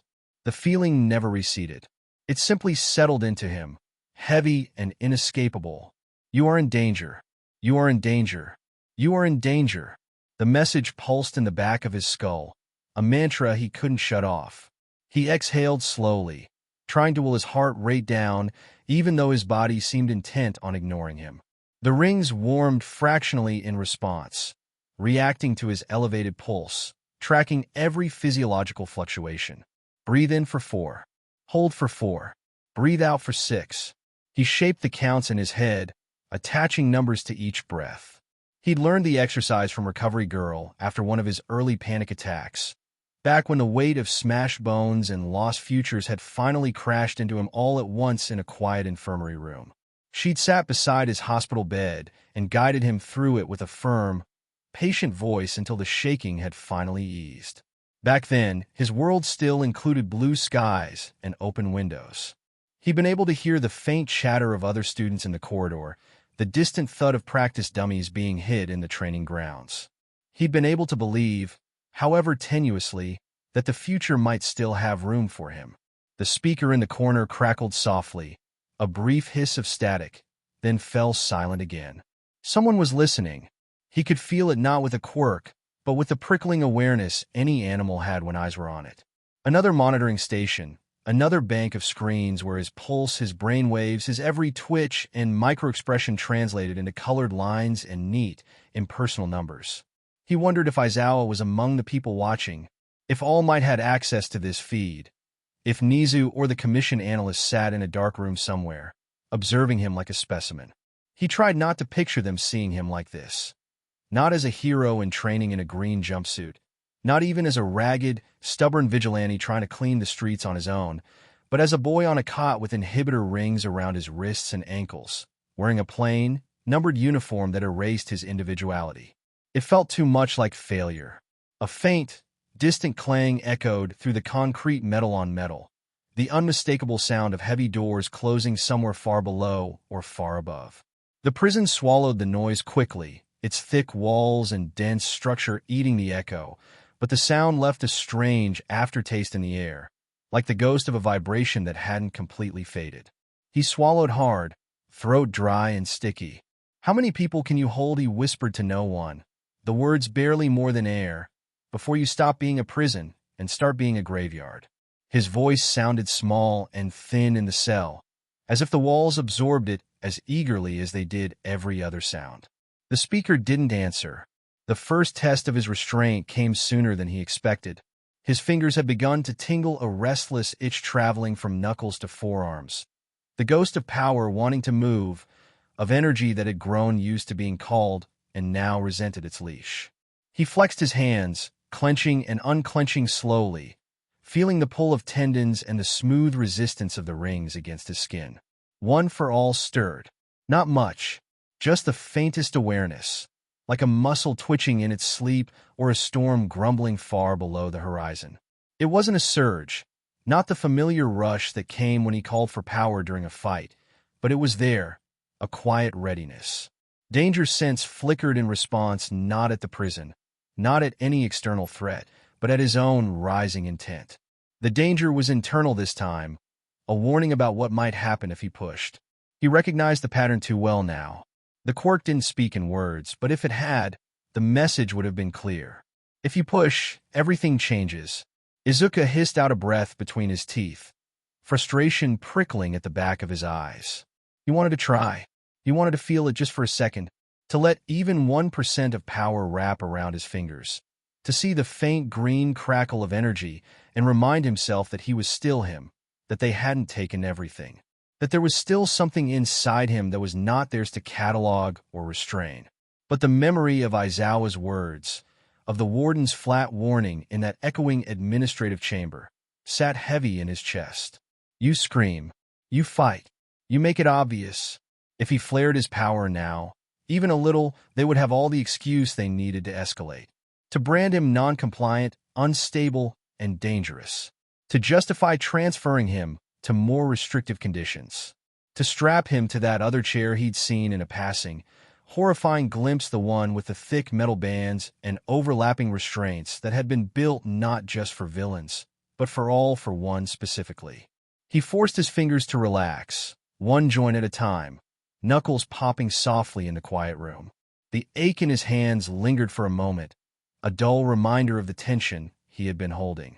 The itch subsided, like a wave retreating from the shore, leaving behind only the faintest tingle beneath his skin.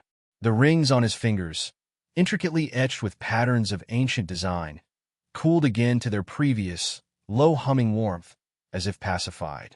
He hated that he could already tell the difference, that he could feel the subtle shift in their energy, like a whisper only he could hear. It was a constant reminder of the bond he hadn't chosen but had to bear. Subject Midoriya, a neutral voice finally crackled through the speaker, startling him slightly.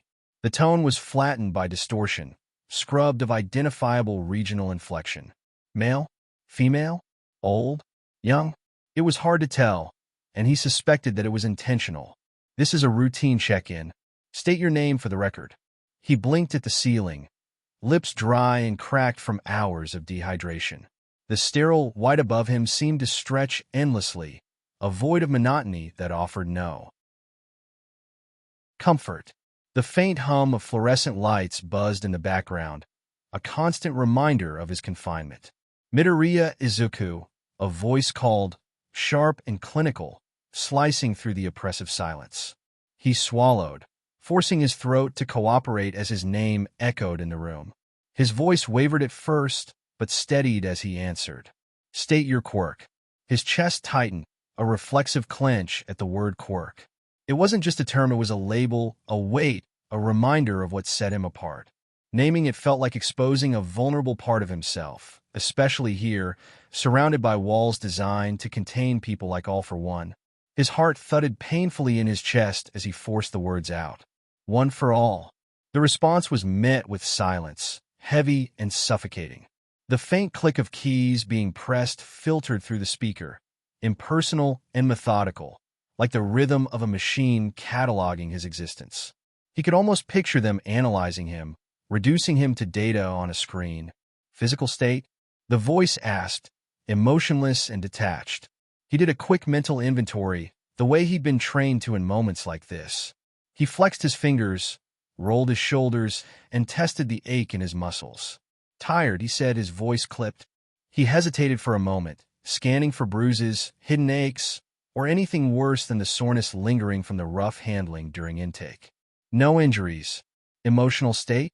He almost laughed, a short, bitter sound that caught in his throat before it could escape. The question was absurd, almost cruel in its simplicity. He could feel the storm inside him. Fear gnawed at his edges, betrayal twisted in his gut, anger burned hot beneath his skin, and numbness blanketed it all, dulling the sharpest points. It was a mess, chaotic and overwhelming, but he knew better than to hand them that truth. "I'm fine," he said instead, the lie slipping out with practiced ease. It was easier this way, safer even.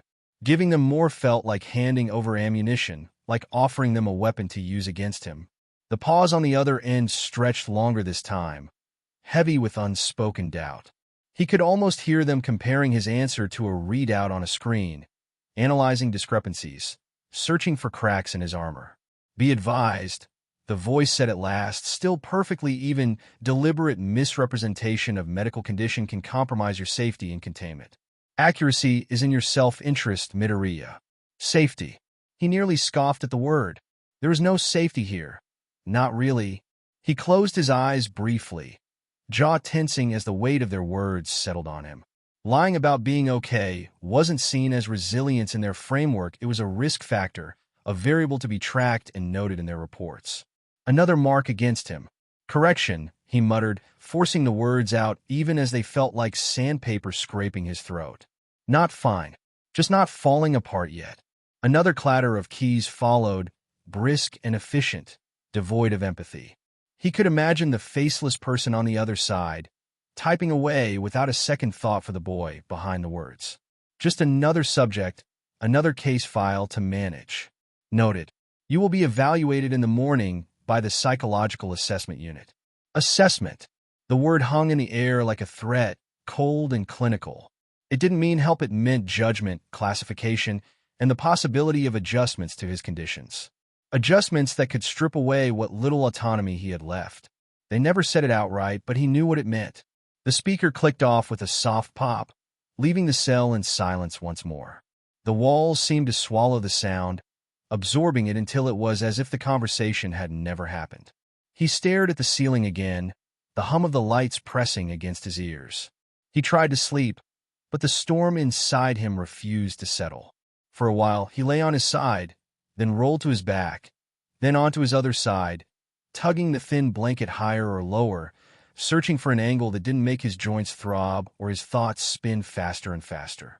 The mattress dipped in the center, just enough to be uncomfortable. The pillow was barely more than a folded rectangle of fabric. He'd slept in worse places. Rooftops with cold wind cutting through his clothes. Alleyways that smelled of garbage and oil. The back of half-destroyed buses or abandoned buildings during his solo vigilante days. Exhaustion had been a brutal, smothering thing then. It had not cared about comfort or fear. When his body finally gave out, he slept. Tonight his body was tired. His mind wasn't. Every time he closed his eyes, he saw faces.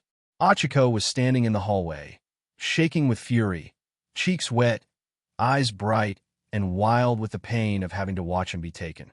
Ida, holding the cuffs with trembling hands, eyes wide and glassy with helplessness as duty and friendship tore at him from opposite sides. Bakugo's hand gripping his arm hard enough to bruise, voice rough and unsteady as he leaned in and said, "Don't you dare let them break you. Don't you dare." Aizawa, weary eyes steady despite the bandages and the hollowed-out look to his face. "I'll be there, on the other side of every report." And All Might's absence, looming larger than any presence could have. The empty space where a towering figure should have been, where a gaunt man with kind eyes should have stood, saying something, anything. He flipped onto his back again, staring up into the dimness beyond the washed-out overhead light. The fixture hummed faintly, a constant insect-like buzz. "What am I even supposed to do here?" He whispered to the ceiling. "No training sessions, no patrols. No exams, no classes, no kids swinging their legs on desks and trading snacks. No present mic blasting terrible English puns over the intercom at the start of the day. No sparring matches on the field or strategy sessions in the dorm common room. Just walls, rings, and the awareness that somewhere out there, the war was still creeping closer, whether he was free or not. Was Shigaraki moving right now, while he lay here, staring at a strip of light? Was all for one laughing, his plans sliding into new shapes to account for this unexpected gift? Pieces rearranging on a board Izuku could no longer even see? Or had this, too, Been part of his plan all along, hero society turning on its own brightest hope, isolating their strongest weapon, saving all for one the trouble of hunting him down. A cold shiver ran down Izuku's spine, goosebumps prickling along his arms. He sat up, heart pounding harder, breath coming in shorter pulls. "You're giving him what he wants," he said into the empty room, the words harsher than he intended. "You're making his job easier." The cell didn't care. The walls didn't answer. Somewhere past the wall to his right, someone screamed. The sound was thin and distorted, stripped of words by distance and layers of concrete and steel, but the raw panic in it cut cleanly through everything else. It was the sound of someone who believed, however briefly, that they were about to die. Izuku froze. Danger's sense flared sharp this time, a spike of alarm that lanced through his skull and chest. Not for him. Not directly. For someone else, somewhere else in the fortress. It took his breath away. He stood up too fast. The rings warmed immediately, humming more insistently against his skin as they registered the sudden movement and rising adrenaline. "Subject Midoriya," the speaker snapped, the previously neutral voice now edged with command. "Remain seated." "Someone's in trouble," he blurted, words tumbling out before he could stop them. "You heard that, right? There's other detainees are being handled according to protocol." The voice cut in, clipped and unyielding. "Their status is not your concern." The scream cut off abruptly, as if a switch had been thrown or a door had sealed. Danger's sense throbbed once more, a fading echo of that earlier spike, then settled back into its oppressive background hum. Izuku stared at the wall, hands shaking. He'd never realized how much of his identity had calcified around one simple action: run toward the danger. Villain attack? Run toward it. Friend in trouble? Run toward them. A stranger crying out in fear? Move, move, move. Even on the worst days, when everyone told him to stop, to rest, to let someone else carry the weight for once, his legs had still moved. It was as natural as breathing, as reflexive as flinching from a blow. Now his muscles tightened, ready to spring, and the rings reminded him he couldn't. The door reminded him he couldn't. Every inch of this place was designed to turn that instinct into a liability. "Sit down, Midoriya," the speaker ordered harder this time. He sank back onto the cot, each movement stiff with frustrated tension. The energy had nowhere to go. It lodged itself in his chest instead, a hot, tight knot that made it hard to breathe all the way in. They build a place where heroes can hear people scream and do nothing, he thought numbly. A place that trains you, cell by cell, to ignore what you were taught to answer. He wondered how many people in Tartarus had once believed themselves to be the hero of their own story. All for One certainly had. The thought made his skin crawl. Time dulled at the edges. At some point, a meal slot opened in the door with a mechanical rattle once, twice, maybe 3 times. He lost track. Each time, a tray slid in, bland food in compartmentalized sections, a plastic cup of water, a vitamin packet with printed instructions. The first time, he jumped at the noise, heart stuttering. The second time, he forced his hands not to shake when he picked the tray up. By the third, the sound had become just another part of Tartarus's rhythm. He ate without tasting, chewing, and swallowing mechanically, because not eating would only give them another data point to worry about, another reason to adjust his regimen. His stomach accepted the food without enthusiasm. He rationed the water even though he knew, logically, that this wasn't a survival scenario in the wilderness. Tartarus wanted its subjects alive, not dying of thirst in their cells. Their entire purpose depended on keeping bodies functioning. But some instinct coiled deep in his gut didn't trust any system that had seen him as a problem to be contained rather than a person to be helped. He'd seen too many systems fail the people trapped inside them, too many promises of order and safety dissolve into cruelty and neglect. The line of light under the door shifted again, dimming fractionally. Night cycle. As if it mattered. He lay back down, pulling the blanket up this time more as a barrier between himself and the room than for warmth. The fabric was thin enough that he could see the outline of his hands through it, the faint dull gleam of the inhibitor rings around his wrists.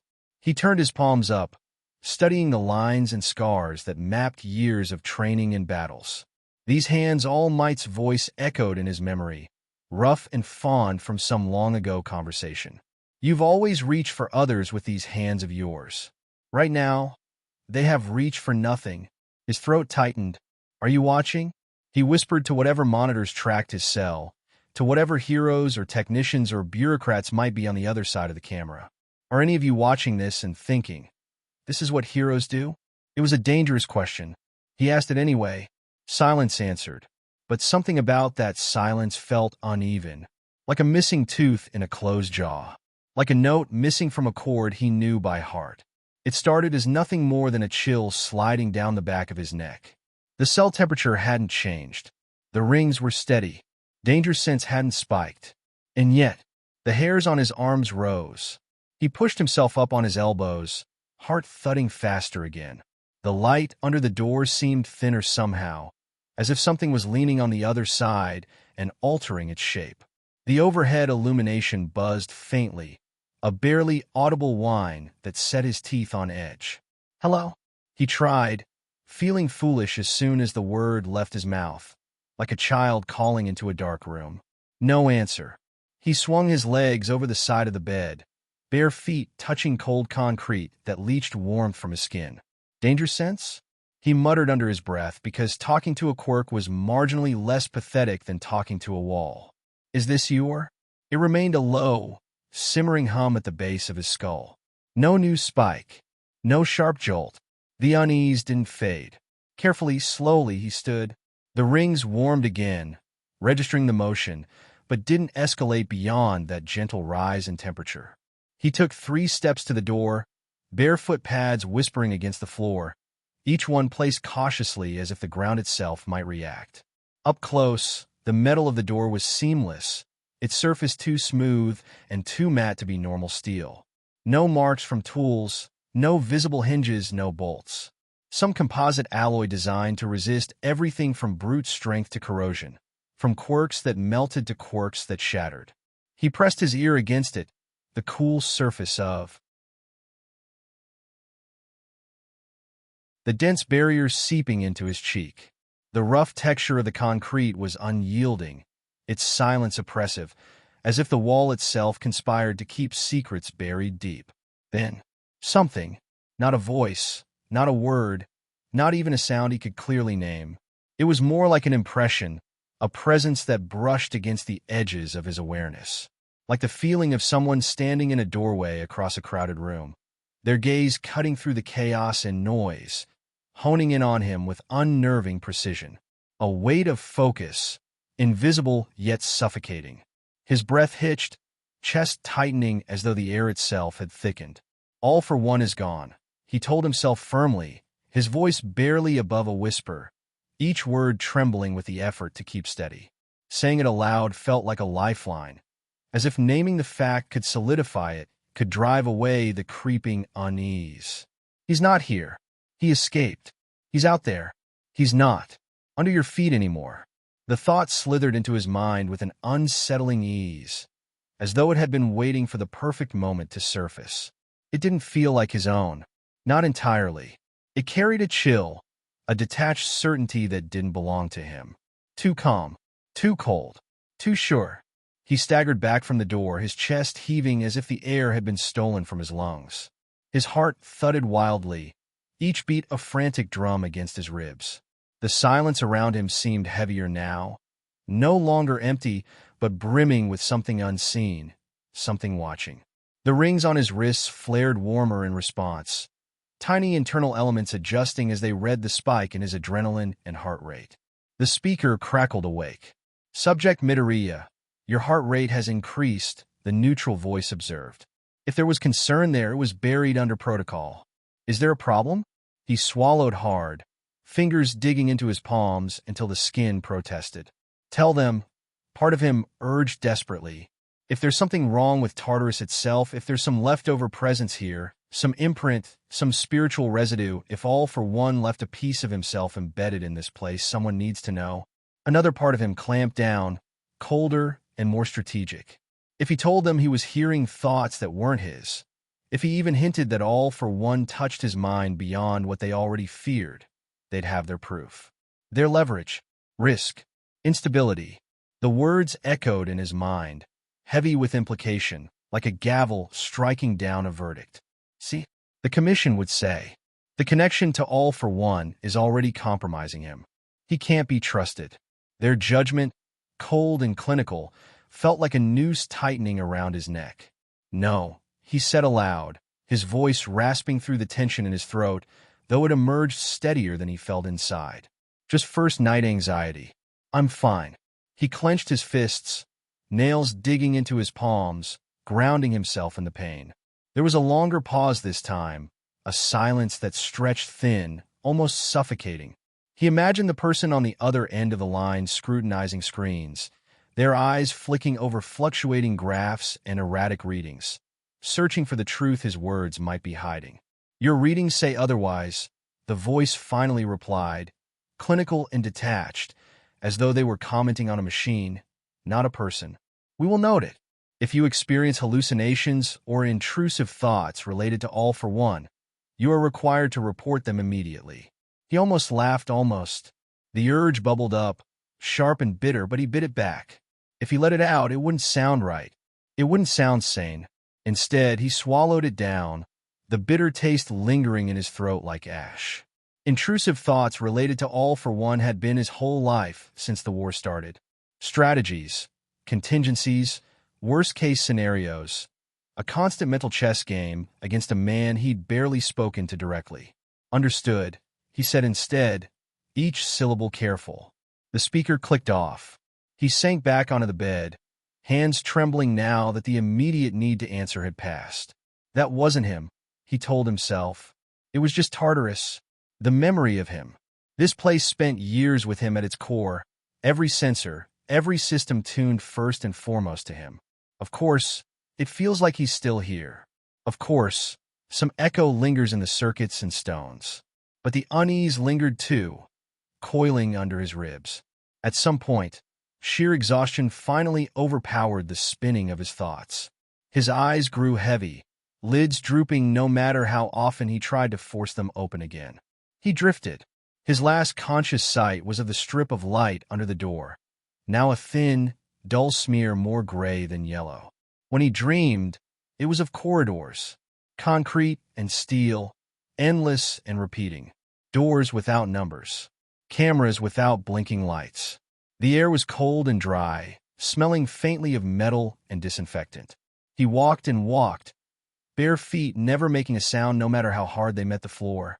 In the dream, one for all burned quietly in his chest, not the roaring, wild flame it could be, but a banked coal, smoldering with restrained heat.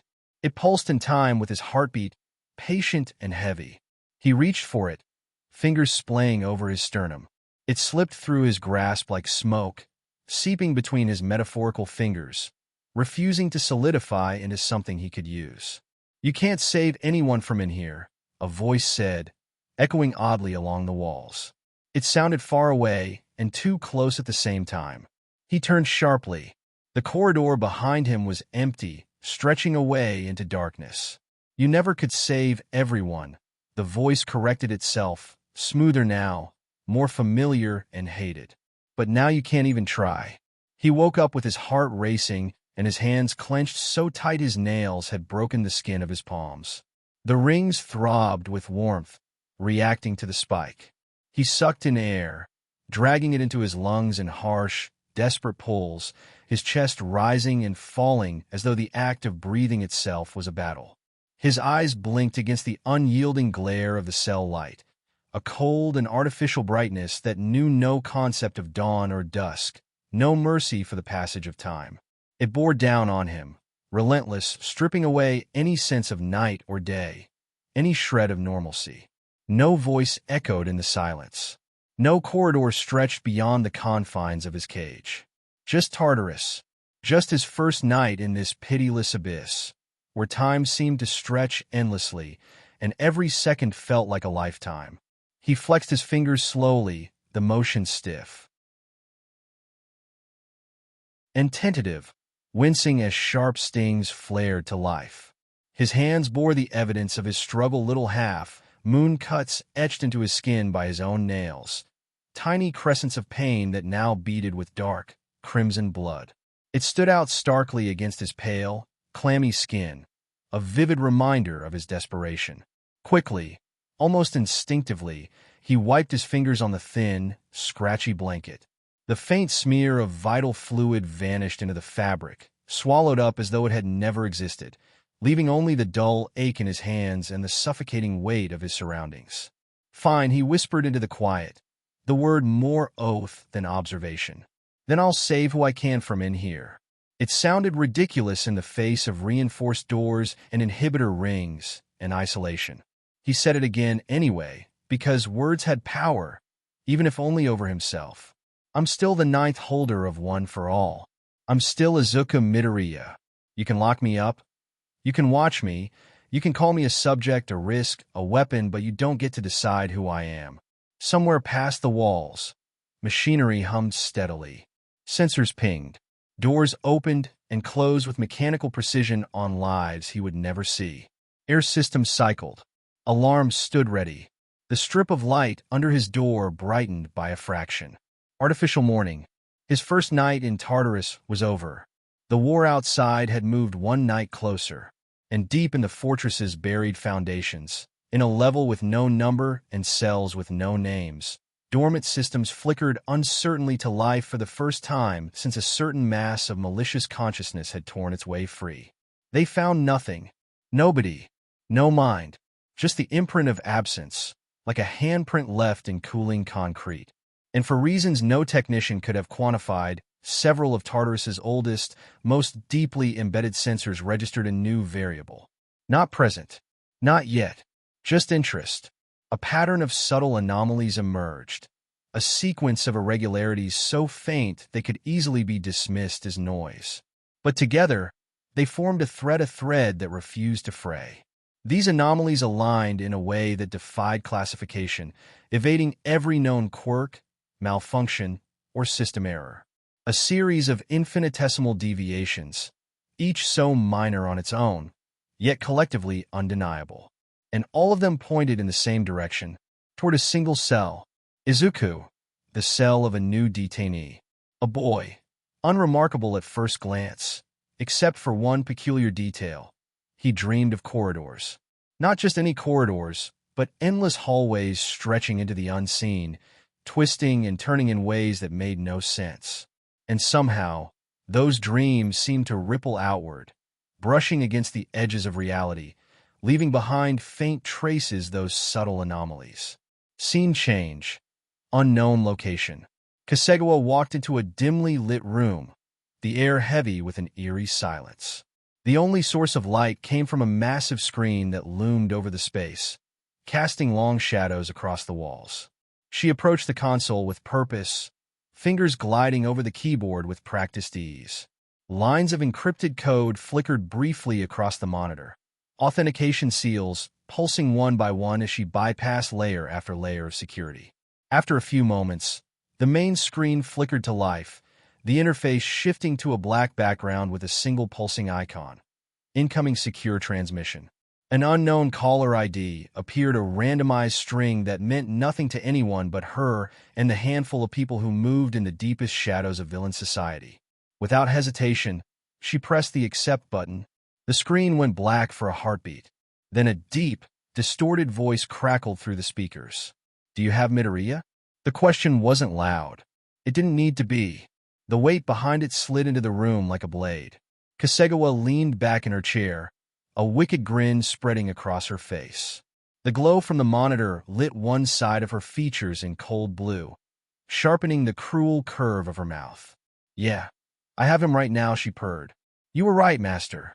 He gave himself up, willingly walked straight into Tartarus like a good little hero, sacrificed everything just to protect his pathetic little friends. She let the word pathetic hang for a moment, savoring it. They begged, she added idly, turning a ring on her finger. Some of them, anyway. Teachers. Classmates. It was almost touching. Almost. But in the end, he still walked through those gates. All I had to do was make sure the right reports were filed, the right signatures collected. The system did the rest for us. There was a faint distortion on the line, like a slow exhale dragging across metal. Good. The voice responded, cold and calculating. There was no praise in it, but Kasegawa knew better than to expect that. Satisfaction from him came in degrees of not displeased. With the public foolishly believing the boy to be a traitor and you holding him captive, we now have the perfect tool. I will claim one for all, and my brother will finally be reunited with me. The time has come. The media bought it faster than I expected, Kasegawa said, crossing one leg over the other. She tapped a key and a smaller window opened beside the call. Headlines, clips, angry comment sections scrolling past. UA Golden Boy exposed? Hero in training or hidden threat? All it took was a few leaks. A few conveniently edited clips. Some carefully placed anonymous sources. They're already tearing him apart out there. The word traitor sticks easily when people are afraid enough. The voice on the other end gave a low, amused hum. Fear, he said, is a more reliable sculptor than hope. Hope clings to conditions, to ideals. Fear clings to survival. Push the right way, and even heroes will turn on their symbols to protect themselves. You have done well in positioning the narrative. By the time they realize their mistake, it will be far too late. Kasegawa's smirk widened. The commission thinks they're in control, she said. They believe they're containing a potential risk. They've buried him in Tartarus and convinced themselves it's their victory. They don't realize they've handed him over to us gift-wrapped. All I had to do was nudge their paranoia in the right direction. They never do realize, All for One replied lightly. They mistake their cages for fortresses and their cruelty for prudence. Tartarus was built to serve me long before they understood what that meant. Its foundations still remember my presence. Now it will remember my successor. Kasegawa's eyes gleamed. You really think he'll break that easily? She asked. He's stubborn. Even now, he's clinging to his little heroic ideals. You should have heard him asking if the other detainees screaming in the dark were okay. She snorted. He's trapped in the deepest hole in the country, tagged as a threat, and he's still trying to worry about strangers. Of course he is, the voice replied, almost fondly. That is why he is worthy of one for all, and why he is so perfectly suited to become my instrument. Compassion can be twisted into guilt. Responsibility can be sharpened into a weapon that cuts inward. Heroes are, by design, fragile where it matters most. He paused, the silence somehow louder than static. You will not need to break him, Kasegawa. All for One continued. You will simply redirect him. She tilted her head, intrigued. Into what? She asked. A lab rat? A soldier? A puppet? I can give you a Nomu. A powerful one. But if you want something more, she let the thought dangle, bait on a hook. I want a symbol, the voice said. The heroes built him into their shining example of self-sacrifice. We will refine that. Strip away his context, his support, his illusions of choice, and what remains will be pure function. A weapon that needs to be pointed at something to justify its existence. And when the only hand offering him a direction is mine, he chuckled, low and dark. He will move exactly where I desire. Kasegawa's fingers tapped idly on the armrest. You really do love your long games, she murmured. I am merely patient, he replied. Speaking of preparation, I'm sending a doctor from America to assist you with the new Nomus project. Izuku Midoriya will be the first subject. His quirks, his resilience, they will serve us well. He will help us create the ultimate weapon. Her eyes sharpened. The American, huh? The one who specializes in neural integration and cross-quirk stabilization? A slow, delighted grin crept across her face. I've read their work. Hero circles called their methods ethically untenable, which is usually code for too effective for anyone with a conscience. She leaned forward, elbows braced on the console. How much access will I have to their data? Full access. All for One answered. You will be partners in this endeavor. They will handle the finer points of quirk architecture, neural overlays, and consciousness partitioning. You will handle containment, conditioning, and environmental variables. Think of it as art and engineering working in concert. In Tartarus? She asked. There are still protocols, schedules, overseers, heroes with clearance. I have influence, but not absolute command. Not yet. I can only bend so many rules before someone starts asking questions I'd prefer they didn't live long enough to finish. You won't need absolute command, he assured her. Only strategic blind spots. Small gaps. One misrouted memo here. One sealed file there. A few minutes of camera interference. A handful of classified orders that no one below a certain rank is allowed to question. The prison already runs on dehumanization. Turn that to your advantage.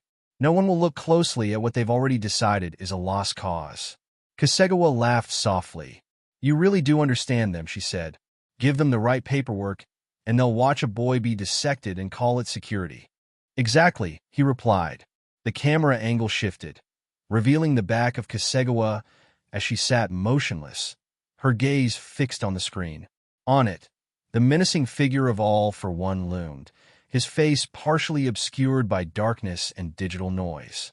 Only the rough silhouette of his ruined head and the glint of hidden lenses where eyes should have been were visible.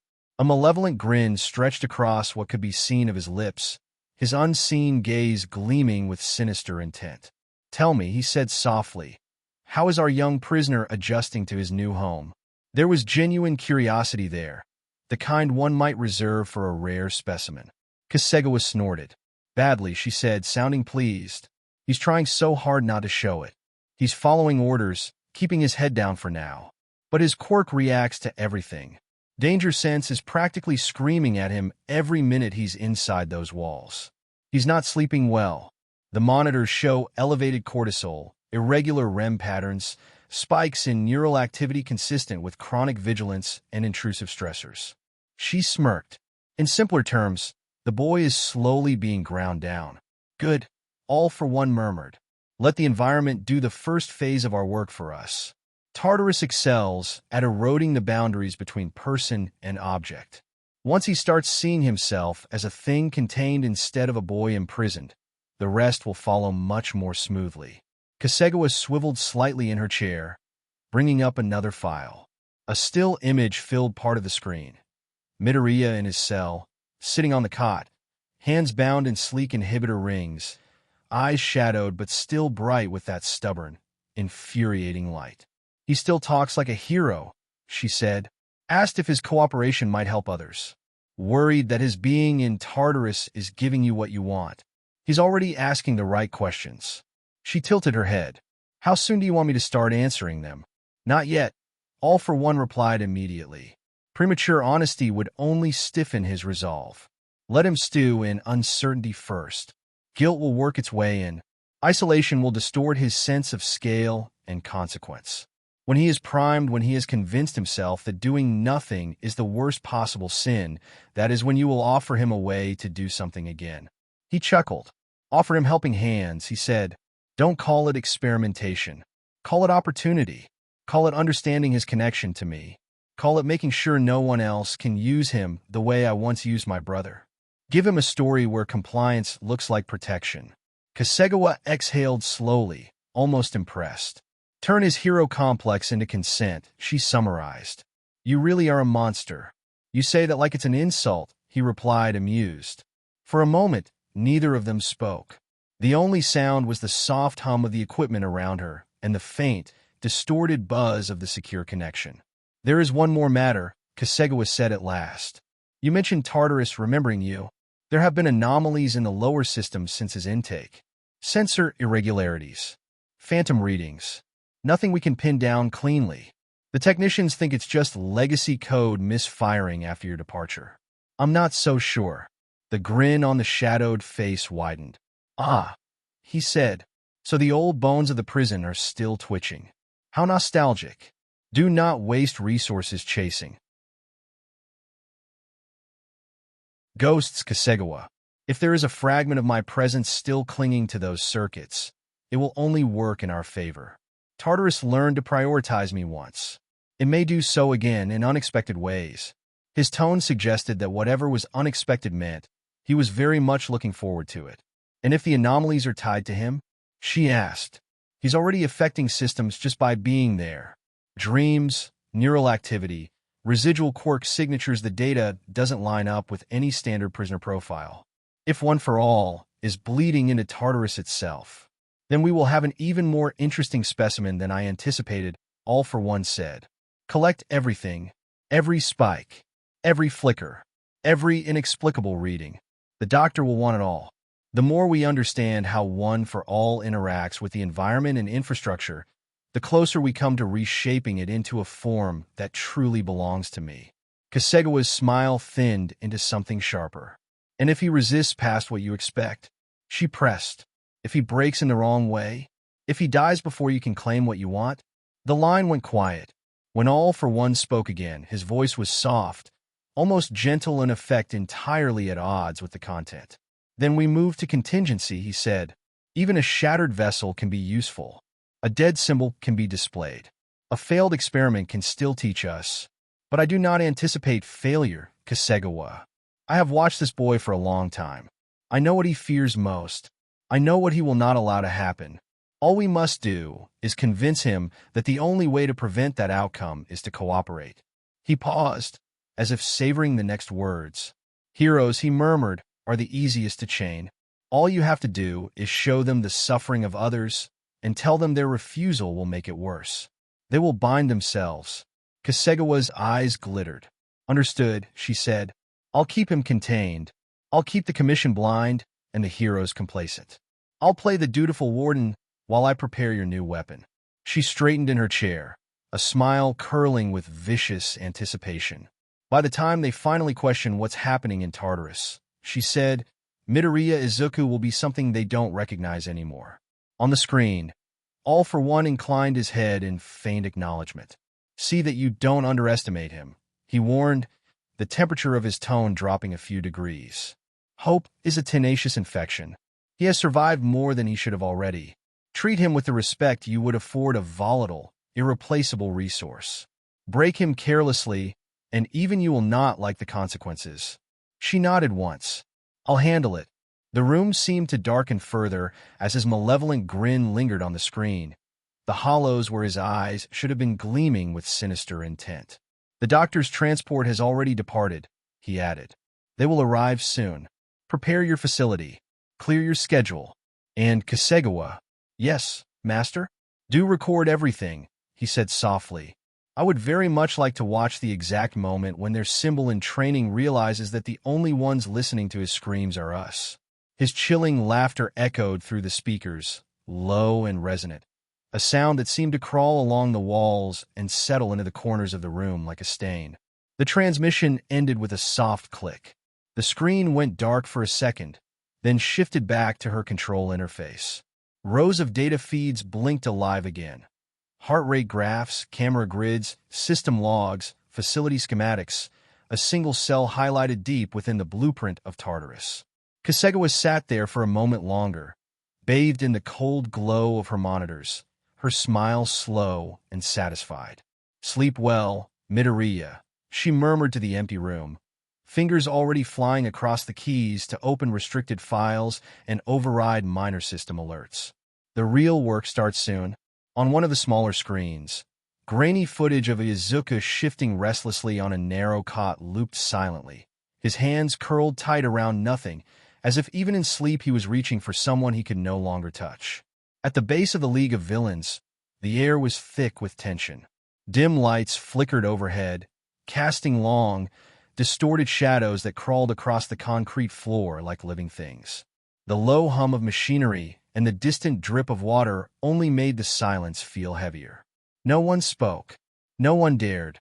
All for One stood at the center of the room, his towering form half swallowed by darkness. The faint glow of the monitors behind him did little to soften his presence, outlining him in a ghostly halo instead. His massive silhouette dwarfed the banks of computers, cables, and makeshift medical equipment clustered around him, turning the room into something between a war room and an operating theater. He had just ended a cryptic phone call with someone in America, the quiet click of the receiver settling into its cradle echoing louder than any shout. The static-laced foreign voice still seemed to linger in the air, as if afraid to fully leave his presence. His expression, as always, was unreadable, a perfect mask of calm that hid the storm of calculation beneath. The respirator's measured hiss and exhale provided the only hint of movement from him. Still, the villains around him could sense it. Something had changed. Something was about to begin. In his hand, he held a thick folder, its edges frayed and softened from passing through too many hands, traveling too far, and surviving too much to be anything but valuable. Stamps, seals, and redacted blocks of ink scarred the surface of the documents within. He regarded it for a moment, thumb running thoughtfully along the worn spine, before opening it with deliberate precision. The faint rustle of paper filled the silent room. His sharp eyes moved methodically from page to page, taking in every line, every image, every number. Classified reports, discrete surveillance photos, lab schematics, autopsy summaries, viral load charts, prison transfer manifests. Not a single detail escaped him. Each piece of information fit somewhere in the vast, unseen puzzle only he could truly comprehend. Around him, the League waited. Tamura Shigaraki stood a little behind and to the side, hunched in his usual loose posture, fingers twitching near the severed hand resting on his face. Red eyes peered between the gaps of the fingers, fixed on All for One with a tense, coiled impatience. Dabi leaned against a support beam, arms crossed, mismatched eyes half-lidded but watchful, blue flames occasionally sparking and dying at his staples. Himiko Toga sat perched on the back of a chair, swinging her legs idly, knife turning slowly between her fingers as she chewed the inside of her cheek. Spinner gripped the handle of his makeshift weapon a little tighter, tail flicking with unease. Compress twice, and the others hovered at the fringes, each cloaked in their own brand of discomfort. Some shifted uneasily. Others tried to keep their gazes fixed on the floor, as if eye contact alone might draw his attention and his displeasure. None of them was foolish enough to interrupt. They knew that when All for One read in silence for this long, the outcome was never small. It meant the world was about to tilt. A low, almost imperceptible hum escaped him. Then, slowly, the corner of his mouth curled beneath the mask of faint smirk, rare and unnerving. The kind of expression that meant the future of heroes and villains alike had just been quietly rewritten. Toga's grip tightened around her knife. Dabi's bored expression sharpened, the faintest quirk tugging at his lips. Tamura's fingers dug into his own neck, nails scratching until they left pale, angry marks. Interesting, he murmured, more to himself than to the room. His gloved fingers turned to a section thick with scientific notation and tightly packed paragraphs. A heading at the top of the page caught the light. The blacklight virus, he read aloud, his voice smooth and cold, each syllable deliberate. An evolutionary, chimeric, mutation-causing infectious agent that can reproduce only inside the living cells of other biological organisms. A refined variant of the red light strain. He paused, eyes narrowing slightly as he read deeper. Once inside a host, the virus enters, repurposes, and rewrites the cell. Dormant, non-coding regions of DNA activate, forcing the body into uncontrolled, drastic biological change. His tone held a hint of fascination now, like a collector admiring a newly discovered masterpiece. It does not merely infect, it recreates. The villains shifted again. Some understood only fragments of the jargon, but they understood enough. This virus was not just dangerous. It was transformative. Rewrites the body, huh? Dabi muttered under his breath, blue eyes glinting. Sounds like a fun way to die. Toga's eyes sparkled with twisted curiosity. Or a fun way to live, she whispered, smiling faintly. Imagine all the new ways people could bleed. Tamura's fingers twitched, a faint rasp of decayed dust crumbling from his gloves. So what? He asked, impatience bleeding through his voice. It's a virus. Heroes have doctors. Quirks. They'll quarantine it, burn it, contain it. All for One turned another page, the motion almost reverent. A photograph stared up at him, now a man in a lab coat, caught mid-stride in a sterile hallway, his expression tense, eyes hard behind his glasses. The stark, clinical lighting did nothing to soften the rigidity in his jaw or the controlled set of his shoulders. Attached below were lines of personal data, birth records, academic history, and criminal allegations that never reached the public. Alexander J. Mercer, All for One read. Quirk, virus. A thin note of amusement colored his voice at the unofficial title. His body can contain and regulate multiple corrosive viral strains, each capable of breaking down even the most resilient immune systems. Twice tilted his head. So he's a walking biohazard, he muttered. Like me, but worse. Way worse. I'm offended. I'm impressed. He traced a sentence with one finger, savoring the words. His physiology has adapted to house these viruses without succumbing. In him, they coexist. In others, they guarantee a slow, excruciating death. He is, according to this report, the living reservoir of the deadliest virus in America. A soft, delighted sound slipped from Toga. Deadliest in America? That's such a cute title. Spinner's brows furrowed. Isn't America supposed to be strict about this kind of thing?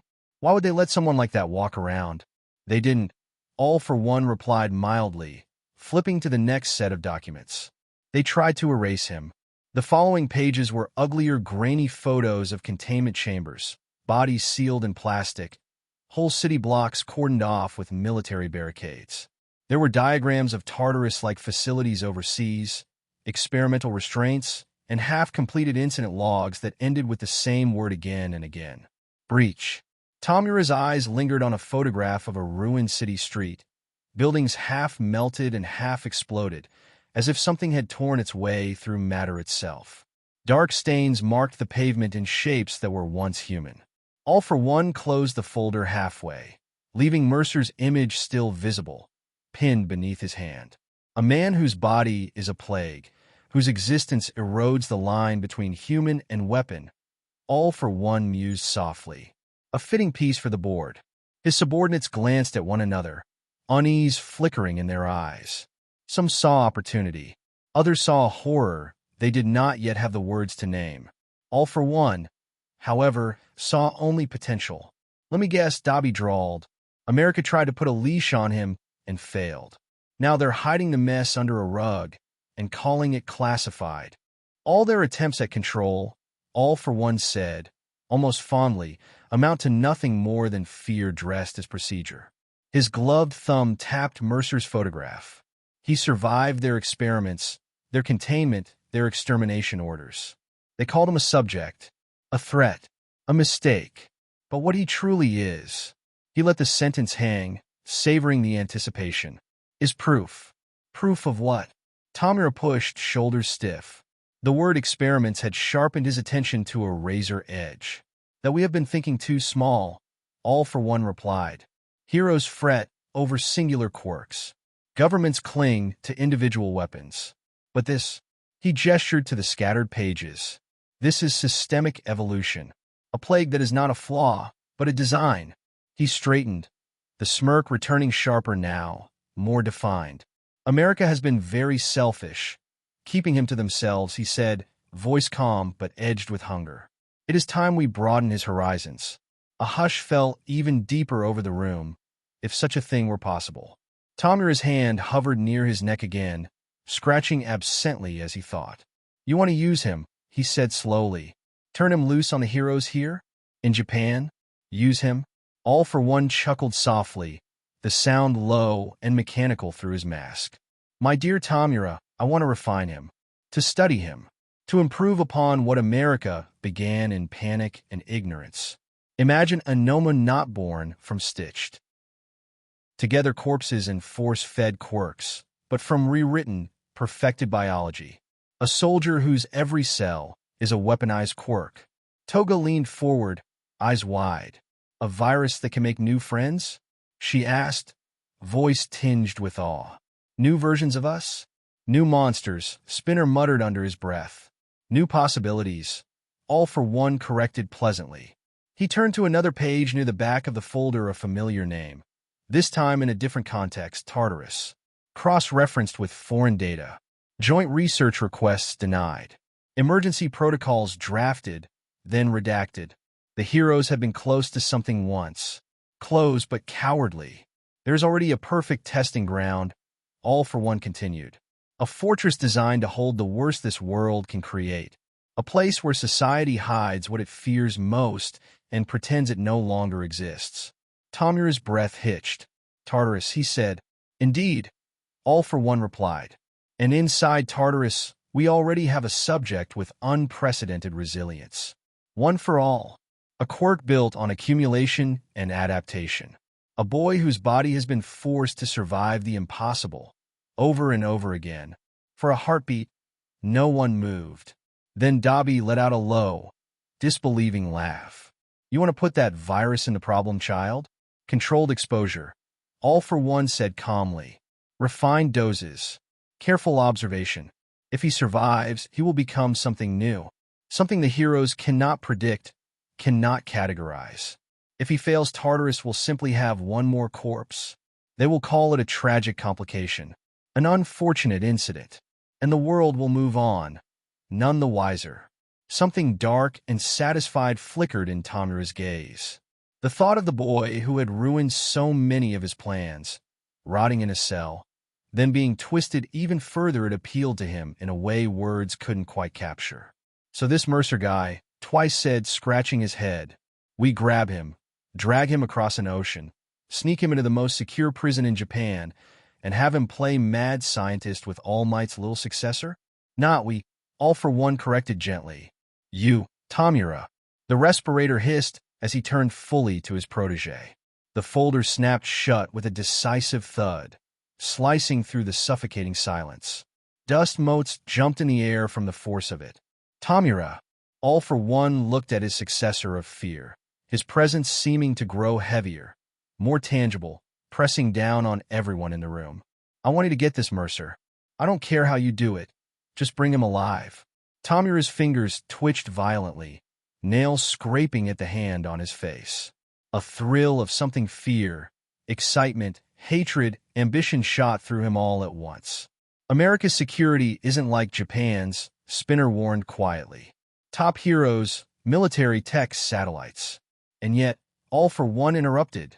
They are human, fallible, predictable. Mercer, on the other hand, is not. That is why we must reach him before they decide he is too dangerous to exist. He tilted his head slightly. I have already laid some groundwork. There are people in America who are disillusioned with their system. Men and women who have seen what happens when power is hoarded instead of shared. They will help you if you present yourself as the proper storm. Tamura swallowed, then straightened, dust crumbling from his shoulders as he rolled them back. Fine, he said, voice rough but steady. I'll bring him. I'll drag their deadliest virus out of whatever hole they're hiding him in and put him where he belongs. Good.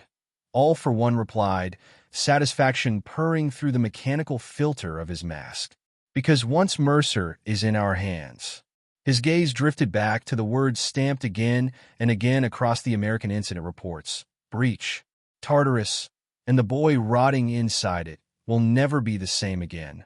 So, this was the end of this series. Stay tuned for next part of this series, and if you like this video, don't forget to like, share, and subscribe to our channel. Until next time.